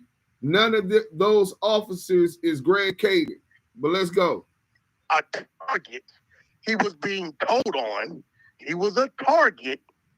We had wiretaps and fucking car. They was whatever that shit, tracking devices. We didn't find nothing on him. He never was arrested, never brought into custody. He came down with his attorney to pick up the personal belongings that we took from his home during the raid. We found one firearm that's registered to all we found, right? So now, this is what happened. This bozo nigga who got a brother that's a PC case, Booger Brim, PCS, and I sent you the address. We might have to bag up towards this gate ain't open. Yeah, that's cool, right? Now we got to bag up. Yeah, right? Yeah. So now, this bozo calls Big U. Big U got a little deal with World Star. How do I know? His first ever segment shot was in a fucking RB in the back of my studio. They didn't have location. Yeah, he had a podcast with World Star. I remember that. Bro, he shot his first segment at my studio in the back parking lot, right? So Big U emotional. He's a dummy. There ain't nothing smart and intelligent about dude. You been watching me line him up, bro. I've been baiting his stupid ass to come on Clubhouse because I know he gonna lie and I'm using sound bites with the real paperwork. Documentation beat the conversation. I ain't never had a BlackBerry. I ain't never owned a BlackBerry. Okay, here go the footage of you with the BlackBerry. Here go your contract saying you had a BlackBerry, right? But let's get back to the other shit, right? Big U stupid ass sends it in the World Star, put this up. Because he want to act like he's somebody to this bozo over here. So when this nigga is talking about his brother Booger Brim, he's a PC. Yeah, my brother is in a PC. He's no longer a gang member. He got told on by the gang members for murder. He got a life sentence, right? So free Booger Brim, free. Wack brother is a corpse. And Wack brother is a corpse, and he ain't got no get back. Ask him about that. But on the Shout out Leroy Smith. yeah, shout out Leroy Smith. But when he get to saying that Big U is trying to impress me, that's cat. Big U had the distribution and promotion deal with World Star Hip Hop for his podcast. Once I put together the documentary, it wasn't gaining that much traction on YouTube. Big U paid note to it, and he like, bro, you need to get that motherfucker promoted. I could get it on World Star. Just give me the license, and you can still keep all the money. And that's what we did. We don't understand why the video was taken down. Pull up Papa Dirt. We don't know why the video was taken down, as we never received notice to this point telling us why the video was taken down. Even though through all the credits it says directed, executive produced by Deuce M's at Active Chucks, IG, X, etc. So anytime by the DMCA copyright laws, Digital Millennial Copyright Act, anytime an internet service provider, also called a digital service provider, takes down your content when you're a user, they have to serve notice. For whatever strange reason, I'm talking about if that's just really commerce.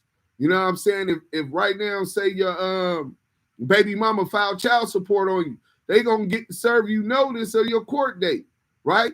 If you put a fucked up dick pic on your Instagram or Facebook, they gonna serve you notice and tell you they suspended your account and for what reasons, and give you the opportunity to appeal those reasons. But in this case, where it's alleged by Stutterbox and Mark Stevens and the paperwork that Wack 100 was a confidential source, number 2 back, aka the Wack boy, that's in the paperwork. It's taken down, and we have received no notice as to why World Star Hip Hop has taken it down. It's still up on Active Chucks on YouTube, but it's not up on World Star Hip Hop. I done contacted them. I contacted a DMCA agent, etc., with no response. So if you want to talk the facts, talk the facts. Academic, use a dick-sucking bitch, because the night before you played the video, shout out Q Banger. Q Banger got Academics the video, and and that scary ass, bitch ass, square ass, Canadian ass nigga, he's so Spooky Johnson and Wack, he go through it, then you hear him say, oh shit. When he hearing the facts, about 15 seconds later, he turned it off like, this shit is boring. I don't even care if Wack 100's informant anymore. So, yeah. Queen Act. Queen Act. I heard when he said that. Right. So y'all ain't got to believe me. Go check it out. So this is what we was talking about, Poetik Flako. Oh, he ain't here no more, huh? Okay. He said he had to go film. Okay, yeah, how convenient. But go get your money, man. We don't ever want to hate your money, but get it the best way you know how. But Akademiks done already picked sides. Didn't he come to clean up with CS2? Let's get back into it. Here, Booger Brim brother, that's on SNYPCR in the joint for Fruittown Brim, right? So he puts it up because World Star trusts him. Booger Brim is no longer from Fruittown Brim. He's not a gangbanger. He got told on by somebody in the Fruittown Brim on a murder. That's cat. So keep the hood out your dicked up mouth. You know I could have got it pulled down the first day. Yeah. I let it run up to 3 million. Damn. On World Star. You both know they're going to run it up because 8 years ago, what did everybody discover? That World Star clicks is bullshit. Remember all that shit came out? Yeah. Views, we stopped fucking with it, right? So I let that run up to 3 million, and the overall, we're tracking it. It got to like 2.5. Damn. So all the little bitty blogs are right. What is that act? That's the damages, right? That's the damages. Are you gonna hit him with a defamation? You gotta hit him with a defamation. Defamation, Ooh. but the numbers is the damages. Hey, look, whether they want to respect it or not, I am a public figure. That's true. Now let's get back into the DMCA. This dumbass nigga who worked and bamboozled Blueface in his contract, who took one of the top 5 West Coast artists and lyricists in history, hip hop history, and got him as a B or C list rapper right now. He's not even the game, not even headlining the tours no more. But he's talking about how these damages is for every view that he got. No, you can get up to, if it was statutory damages or whatever, it's per publication of the thing. So if it was published on YouTube, that would be one. If it was published on TikTok, that would be another, et cetera, et cetera. If it was published on Tubi, those would all be defendants in case. But even more than that, you gotta go ahead and back up and prove that it was defamation. See, to prove that it was defamation means, and you have the burden of proving that as you filed the defamation suit. Is it a lie that you were implicated by Mark Stevens and Stutterbox in their statement to police in trying to extort Shaquille O'Neal and Mark Stevens, that you actually did meet with them, that you were on the wiretap?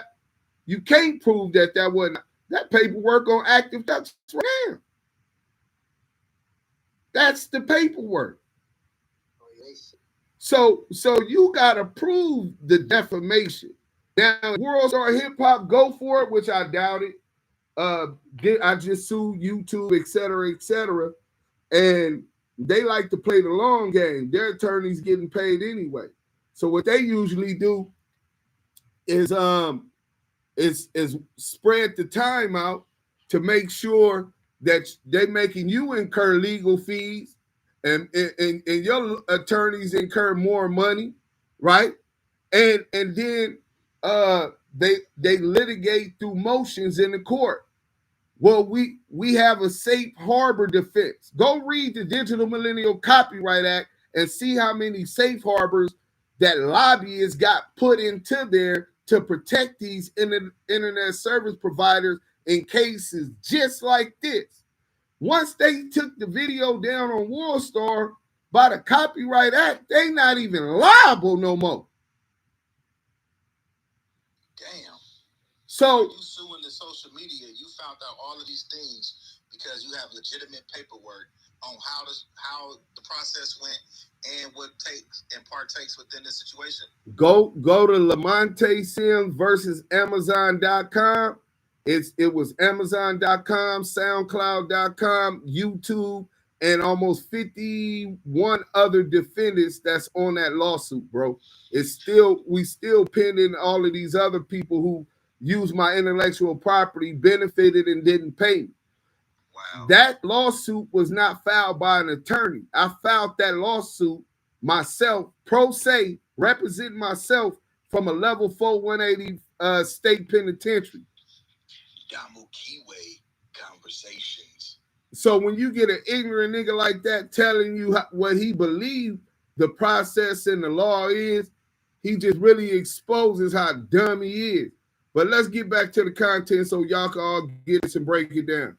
This is a fact.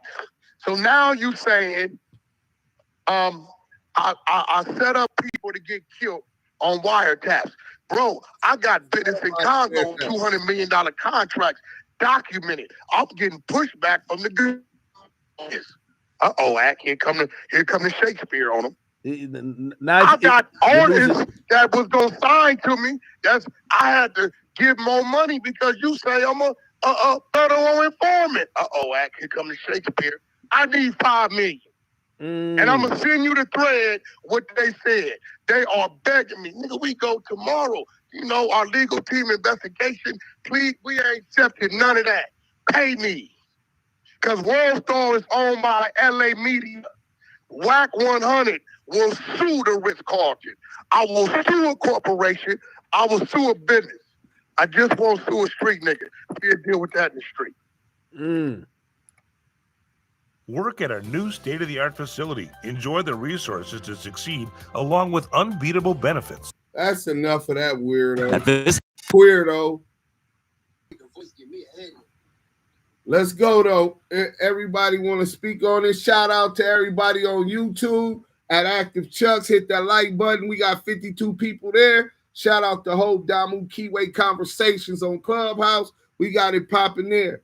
Now I want to hear what y'all got to say about this weirdo and answer this question to me.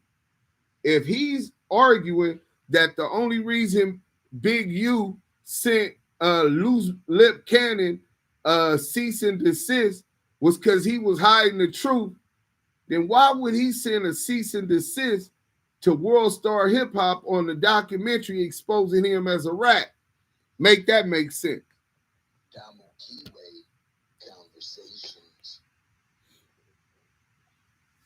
Y'all got the flow. So we silent now? Y'all can ask all the questions about who's fucking who, what's the new where, but you following a nigga who's a fucking snitch putting motherfuckers in jail but want to come back to the streets and be gangster. You niggas got to be some of the goofiest niggas, backward ass niggas to be up on the app and not even have a gist and an inquiry of why this man is doing what he's doing. That's fucking crazy to me, bro. Shout out Cali Dre 619. Yeah, I interviewed Gigi. Shout out Gigi. The day after he made that statement, we interviewed Gigi on Clubhouse. That's Loose Cannon's wife still today. They're still married by law. And she told us she was in bed when he got the call. And his brother was just interviewed, and he admits that he's the one that told him that Nipsey died. So all of that shit is a promotional stunt. It's slander Big U's name, reputation. And yeah, Cali Dre, we know it was cap. I'm just saying what Wack was trying to utilize that as if it was fact, but it was garbage information. They out here in the streets pumping fake dope. So you know that can't be Wack motivation. I'm bringing it down. Oh, yeah, I got a question.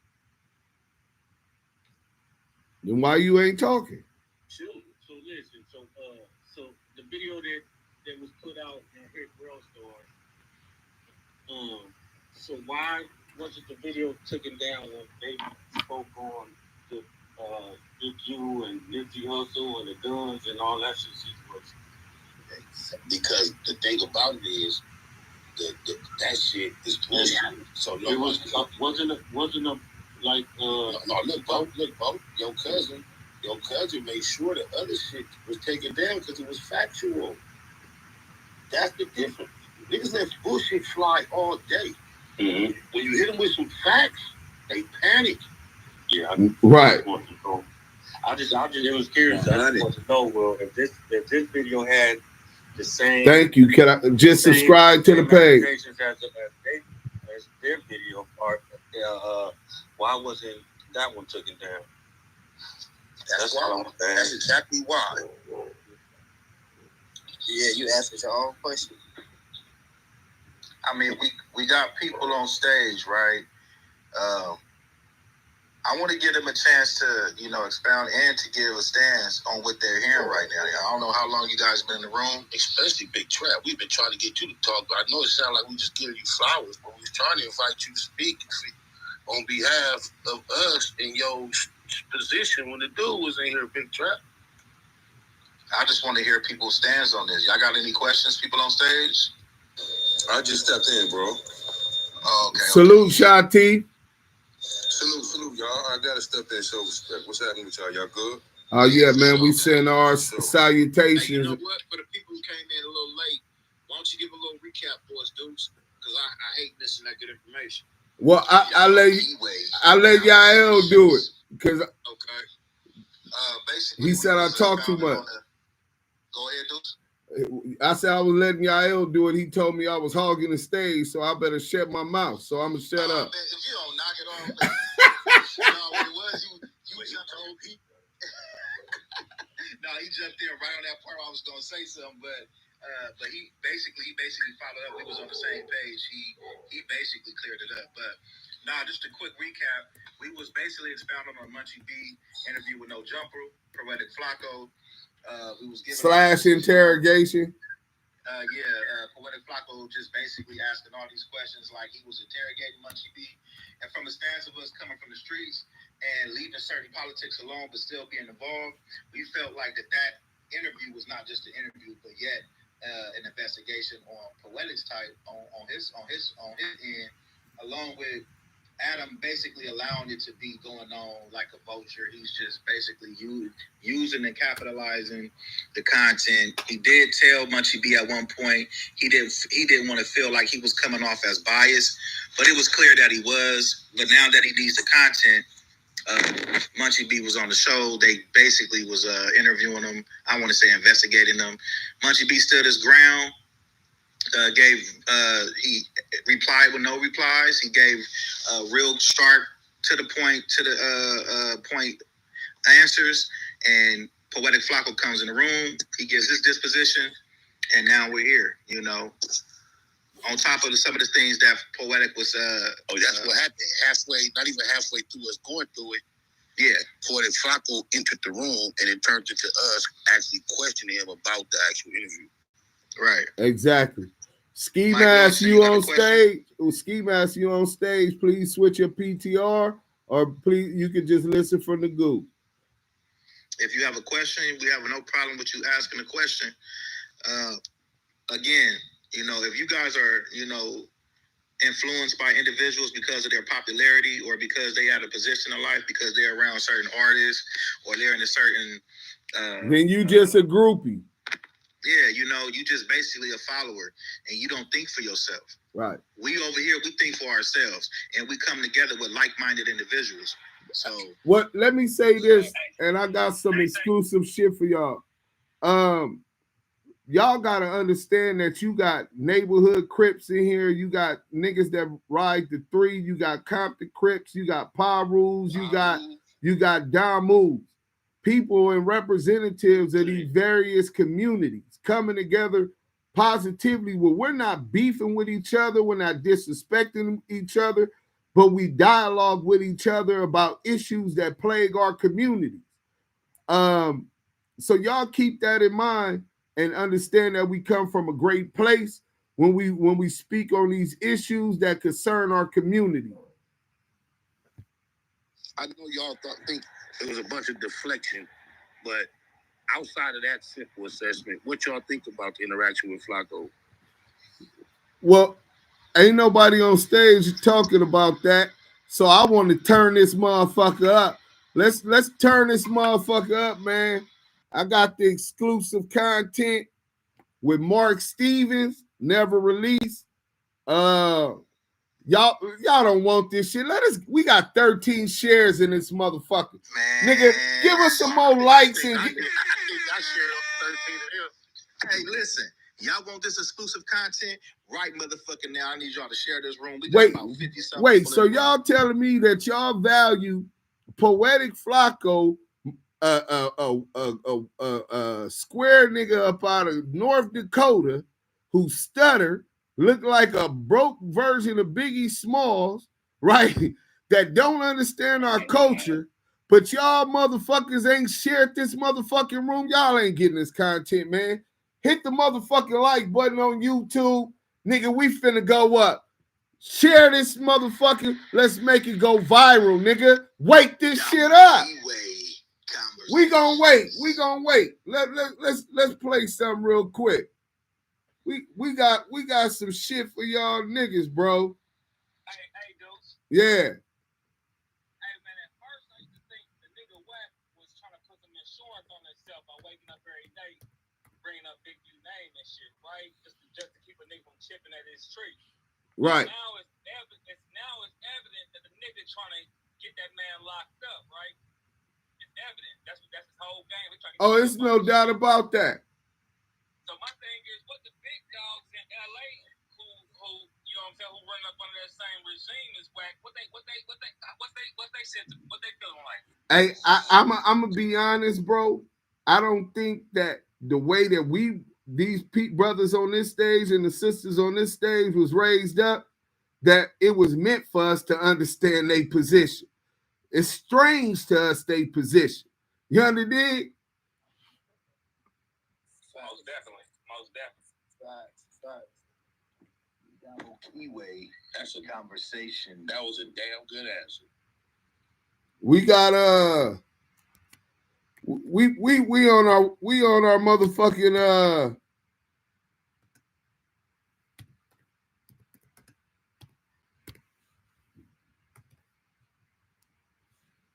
we on our motherfucking West Coast tip. Share the motherfucking room. We only got 18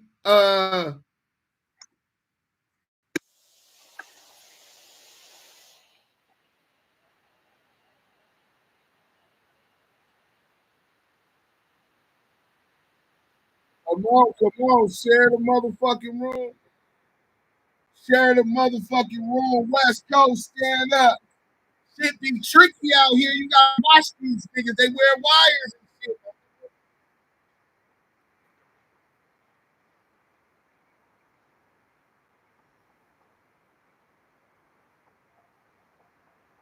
It's getting hot. I can't. Shit, that's my generation. Shout out to the East Siders.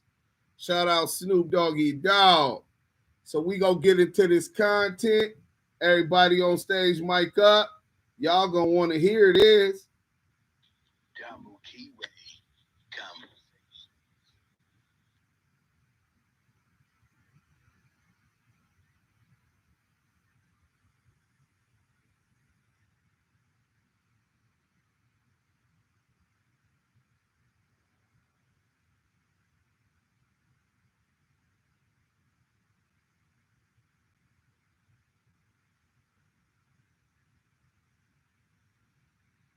You got Mr. Mark on there and draw. That's it.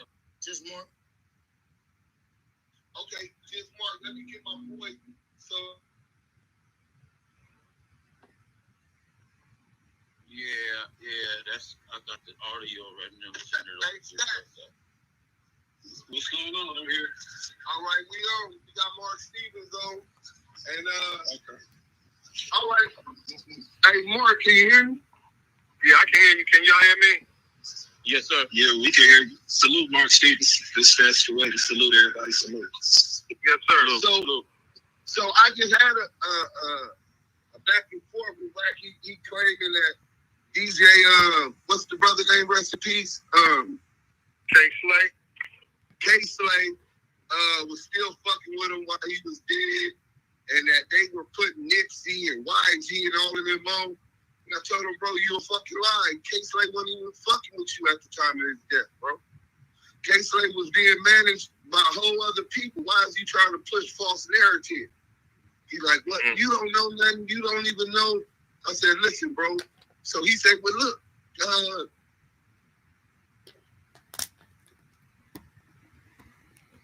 the damn phone went black because I'm playing it from my phone. We gonna go ahead and start it back over. All right. Hey, Mark, can you hear me?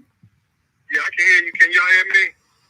Yes, sir. Yeah, we can hear you. Salute Mark Stevens. That's the way to salute everybody. Salute. Yes, sir.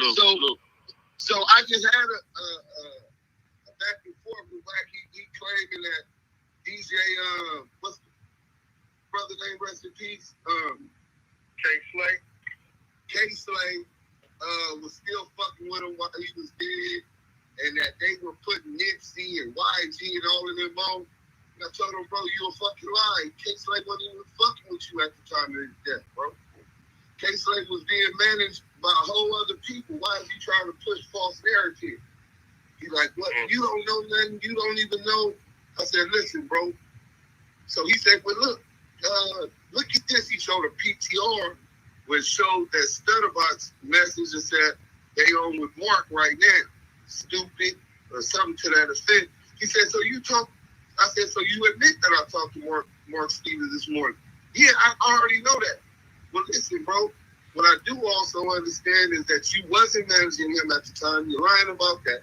You try to steal the rights to Sexy Canna, well, not the rights, but you try to receive royalties off of Sexy Canna when they own 50% of the record, and so does Ray J. He denied that. Can you clarify how that went first? Yeah, we did a joint venture, Knockout and Deja 34 Records. We did a joint venture, and I own 50% of the album. He owned 50% of the album. Ray J. Ray J was signed to Deja. Okay. How did you obtain Ray J to get ownership of that record? All right, so Ray J apparently had some dealings with signed with Death Row and Suge. And long story short, Stutterbox brought me to Ray J. When I went to Ray J, I took him right to Allen Grumblack and Koch Records. They informed me they couldn't touch him because it was the politics with Suge and Death Row that had to be clarified first, and the debt had to be paid before they was willing to move forward. Wack called Suge and set up a meeting for me. I met Suge probably 3 times. The last time we met, we was in Vegas. We went to the Patton Mayweather fight, and then that night we smoked cigars. We went to the suite, and we hammered out a deal. And we did the deal where he released them from everything, and he was able to sign with Koch, Deja 34, and do the joint venture with Knockout. Okay, right. And at this time and period, y'all was still kosher with Wack 100 with Cash Jones. Y'all hadn't came about on the information of his involvement as confidential source to Wack, which is in Correct.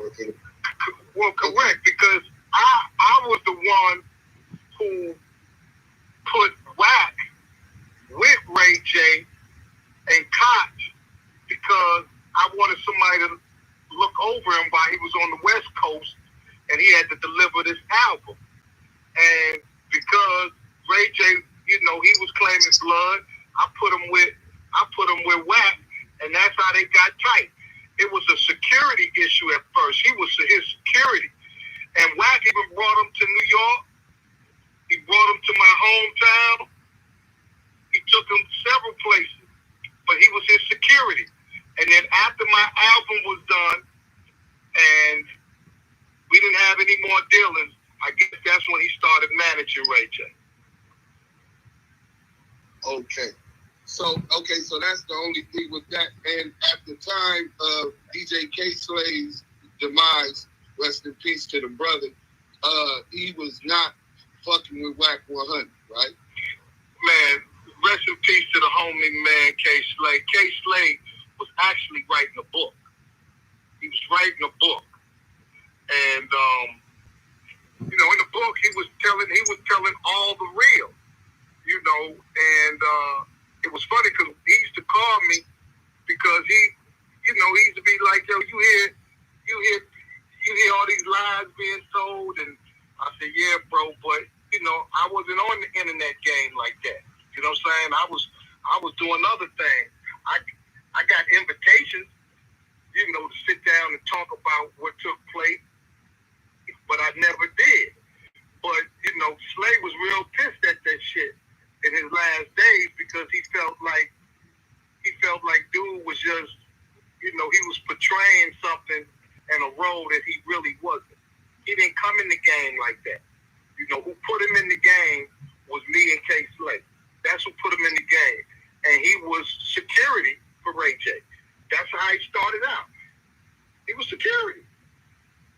Okay, and you own the Sexy Canna record 50%, and Ray J owned 50%, right? Yes, sir. And once they started returning publishing after the new laws passed with the DMCA and all of that, at some point did Wack 100 try to go claim royalties on a record that you hold the intellectual property to? No, let me tell you what happened, man. when it was time for royalties to start being dispersed on the album, you know, I didn't even know, you know, I get a call from Wack because he told me that some money was owed to K Slay. Because I did an album with K Slay too. So he said, yo, man, you know, I know you got a royalty check, but some of that money belongs to K Slay. Now, you got to factor in, first of all, I talk to Slay all the time. I didn't know where he had got this misinformation from, right? But I do know he had a relationship with Koch. So long story short, I called Slay. I said, look, homie, if I owe you anything, it ain't nothing to pay, you know, but let's go ahead and wait for the royalties, all the paperwork to come, and we're going to see what's owed to who. Long story short, I didn't owe anybody. But what it did show me was, and to this day, Wack has never called and said, yo, man, it was my bad. I had misinformation. You know, that was your royalty check that you were supposed to get off of Sexy Can I. You know, he always just put himself in the middle of something and throw a rock and hide his hand. Right. That's a familiar tactic that he used. So, okay, so you was cool with him from the beginning, even negotiated on some business as he. Yeah, I met him with Stutterbox. I met him with the homie Stutterbox. That's how I first came to meet Wack, was through the homie Stutterbox, right? When I met him, dude was driving trucks, seemed to be cool. Box was like, yo, this was his neighbor across the street. He seemed to be cool. When Stutterbox defected, Wack picked up the phone and was basically being the interim, the middleman, because he was telling me Stutterbox was defected, and I was like, okay, but my whole thing is, if he defected, why are you fucking with him? Right. So, okay. So he says that Stutterbox defected, and then you get some phone calls asking to speak to someone else, right? Yeah, he called me. He called me, man. It was a series of calls, 4 or 5 calls. He wanted to reach out to the homie, rest in peace, Del Dog. And I don't give out nobody mad, so I called the homie Del Dog. I'm like, yo, homie, you want to holler at this dude or what? Because he keep calling me, and he was like, nah, I'm good on that. I don't want to holler at dude. The exact same thing that it says about confidential source 2 back in the paperwork of the main street. Clubhouse didn't hear me. Wait, conversation.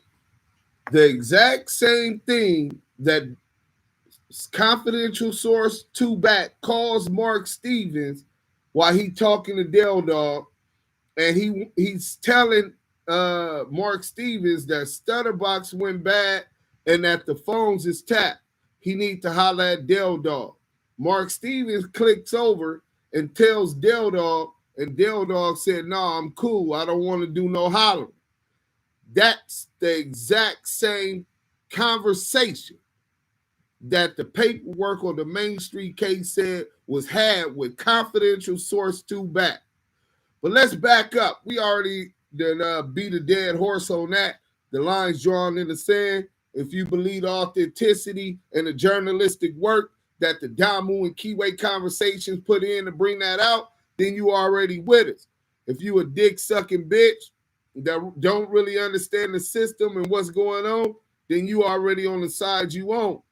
But let's back up a little bit and talk about what he said about how he came in the game.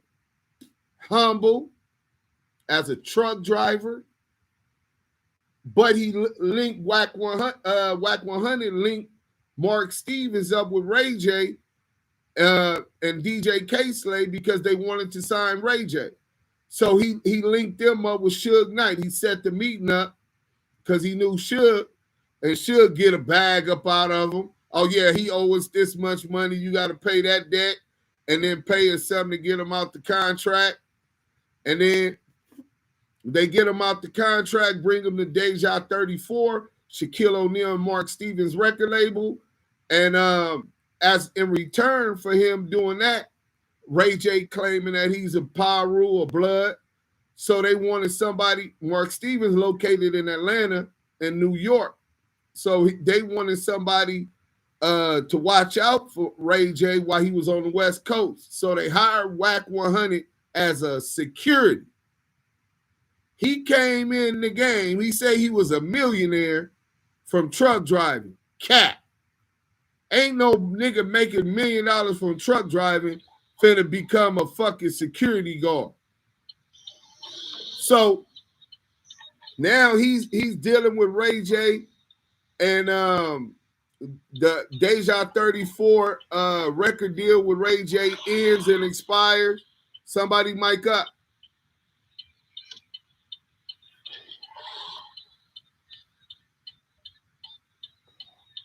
So the Deja 34 record deal with Ray J expires, and Wack 100 is kept on by Ray J and promoted to be his manager, or some sort of in theory supposed to be his manager.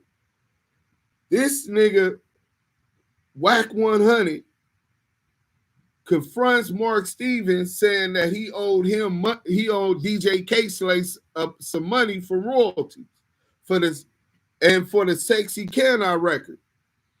Now remember, he wasn't even a manager for Ray J when that deal went through. He was the security. So he called DJ K-Slay and he told K-Slay, hey, look, man, I don't know where you getting that from, but we'll wait till the royalty checks come and see what's owed to whoever, right? The royalty checks come and nobody's owed nothing. So essentially, this bum-ass nigga that be on Clubhouse all day, asshole naked, is fronting like he a multi-millionaire and he was just this success story, right? Faking fights with white boys and all kind of plays. This nigga is a bottom feeder, bro. He tried to get some money up off of a record, Sexy Can I, that he has no secure equitable interest in that publishing. And he tried to do it by using K-Slay name. Mark Stevens said before K-Slay died, he did not fuck with Wack 100 because he had got loud, boisterous. He wasn't the same person that they brought in the game. He wasn't the same humble person. He didn't appreciate some of them Tupac comments either. Exactly. So K-Slay was writing a book to expose what really happened before he died. That's what Mark Stevens said. Because he was listening on the internet to the bullshit Wack was putting out. And Wack 100 accuses Big U of going to E1 with Suge Knight on the phone, trying to steal intellectual property he claims belongs to him. And he says that's the reason why he don't fuck with Big U no more. Back up a little bit. Nigga, Big U denied that ever happened. But now we find out that you went and tried to get some publishing from Alan Grumblack. How you pronounce his name, SPI? Grumblack. And E1 that belonged to Mark Stevens and Shaquille O'Neal when you had no ownership or nothing to do with that. That nigga foul, bottle feeder, gatekeeping, nigga, bro. Y'all believe that nigga got $200 million from them diapers if y'all want. That nigga's a con man.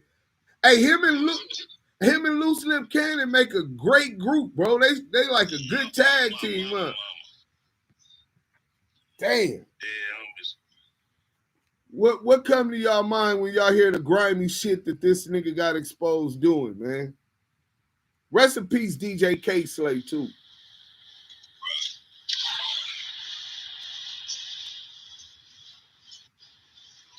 That nigga make the world's greatest jailhouse lawyer, my nigga. That's what come to my mind. I don't think so. He run his mouth too much. He tell on himself, just like he did with this other shit. That's my whole point. I don't want to send him like no bad mojo, but I think he couldn't fuck with Dude Sims on that jailhouse lawyer shit. Yeah, nah, he can't. Niggas on the yard used to come to me because I'm hanging in the law library, especially in the Fed, because all them white collar niggas, they look for loopholes in the law, little gray areas. You know what I'm saying? So if you want to get any of that slick game, that's where you gonna be at. You know what I'm saying? But yeah, that nigga is foul, man, and he put that off on Big U. Yeah, it's like integrity is no longer part of the. It's not even to be considered no more. It's just tell anything, tell.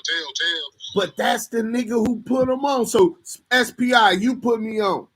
I'm trying to get into the music. You line me up with Yael.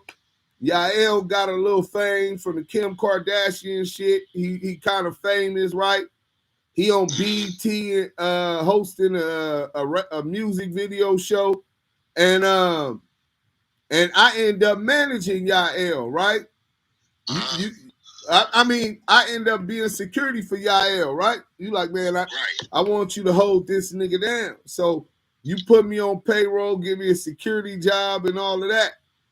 Your contract with Yael in, Yael want to keep me on because we got close. I don't know if he's the booty bandit that Ray J talked about.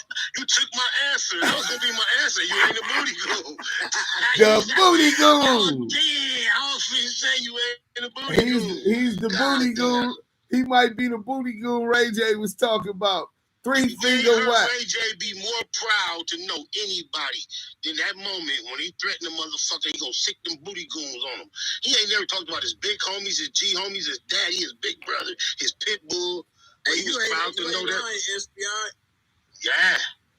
He was proud. He was proud of that booty goon. He said that shit with a smile, huh, cuz? What? He said that with confidence, like he done seen something.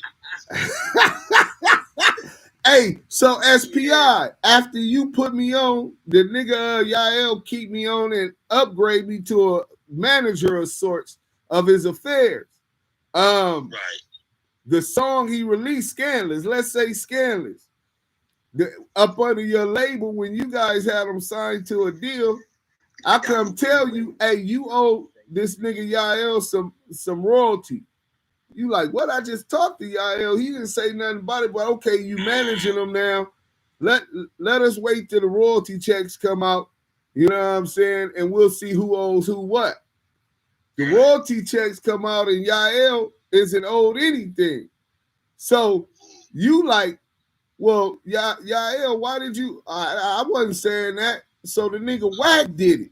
Oh, okay. So, I mean, the nigga Dude Sims is on some bullshit. I don't never call you. You put me in the game.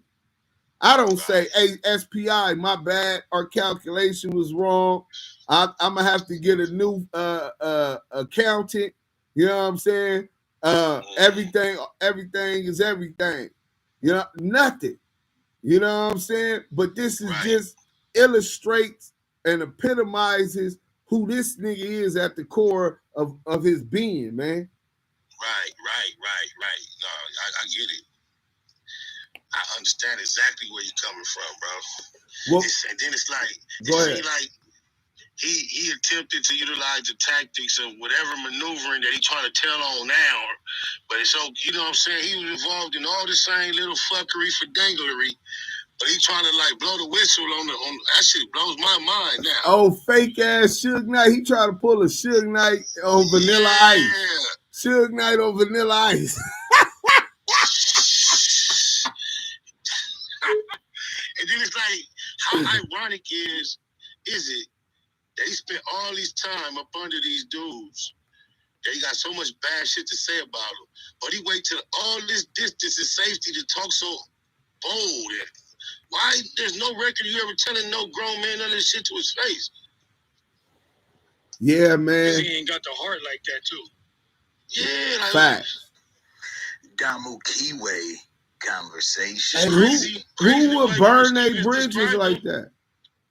And the nigga say, Birdman know one thing. If he tell me to sit on it, I'ma sit on it. God damn, you ain't heard Pause. Hey, No. man, what is you? What? Hey, No, he read. Look, on my mama. He said, if you tell me to sit down, I'ma sit down. That's just how I remixed it though for his bitch ass. But it's the same difference. It's Birdman. Yeah. You big Billy Wack, can't nobody tell you nothing but Birdman take a snap. I know one thing. If that nigga told me to sit on it, I'ma sit on it. That's what he I'ma sit on it. That's him, bro. Yeah. Oh, him. Yeah. Just think. He kissed Wayne in the mouth, and they gave him millions, nigga. Yeah. Damn. Prostitute. A male prostitute. Hey, but look. He have kissed her 3 fingers before, so Right. and kissed her and fingers, it's all the same, buddy. What you mean? What you mean? Mika hands do not look small, my nigga. Shout out to Mika. What you trying to? What you trying to say, bro? No, I'm just saying he was holding it down, full capacity. Yeah, I don't know. But look, shout out to the YouTube, man. Everybody go follow at Active Chuck. Yael supposed to been on here with me, but I didn't know how to do it. Spiderloak was already on the phone, so we didn't get it, and we had already started. But thank y'all for supporting. Go share this. Y'all think that was all the audio we got with Mark Steven that's unreleased? We gonna be bringing some more on the next one. So stay tuned in. Tell a friend. Damu and Kiwi conversation. Deuce and my brother Yael. Spiderloak. Big Mess. Hot Girl. Big Taz. Sleeves. The whole motherfucking team. Salute. Oh, Monty, where you at? Yay. What's up, baby? Big Mess. Stand up. Stand up. Hey, if I ever forgot this nigga Bomani name, I don't want to get hit in the back of my head. What's up, baby? Bomani. Papa Dirt, thumbs up. My nigga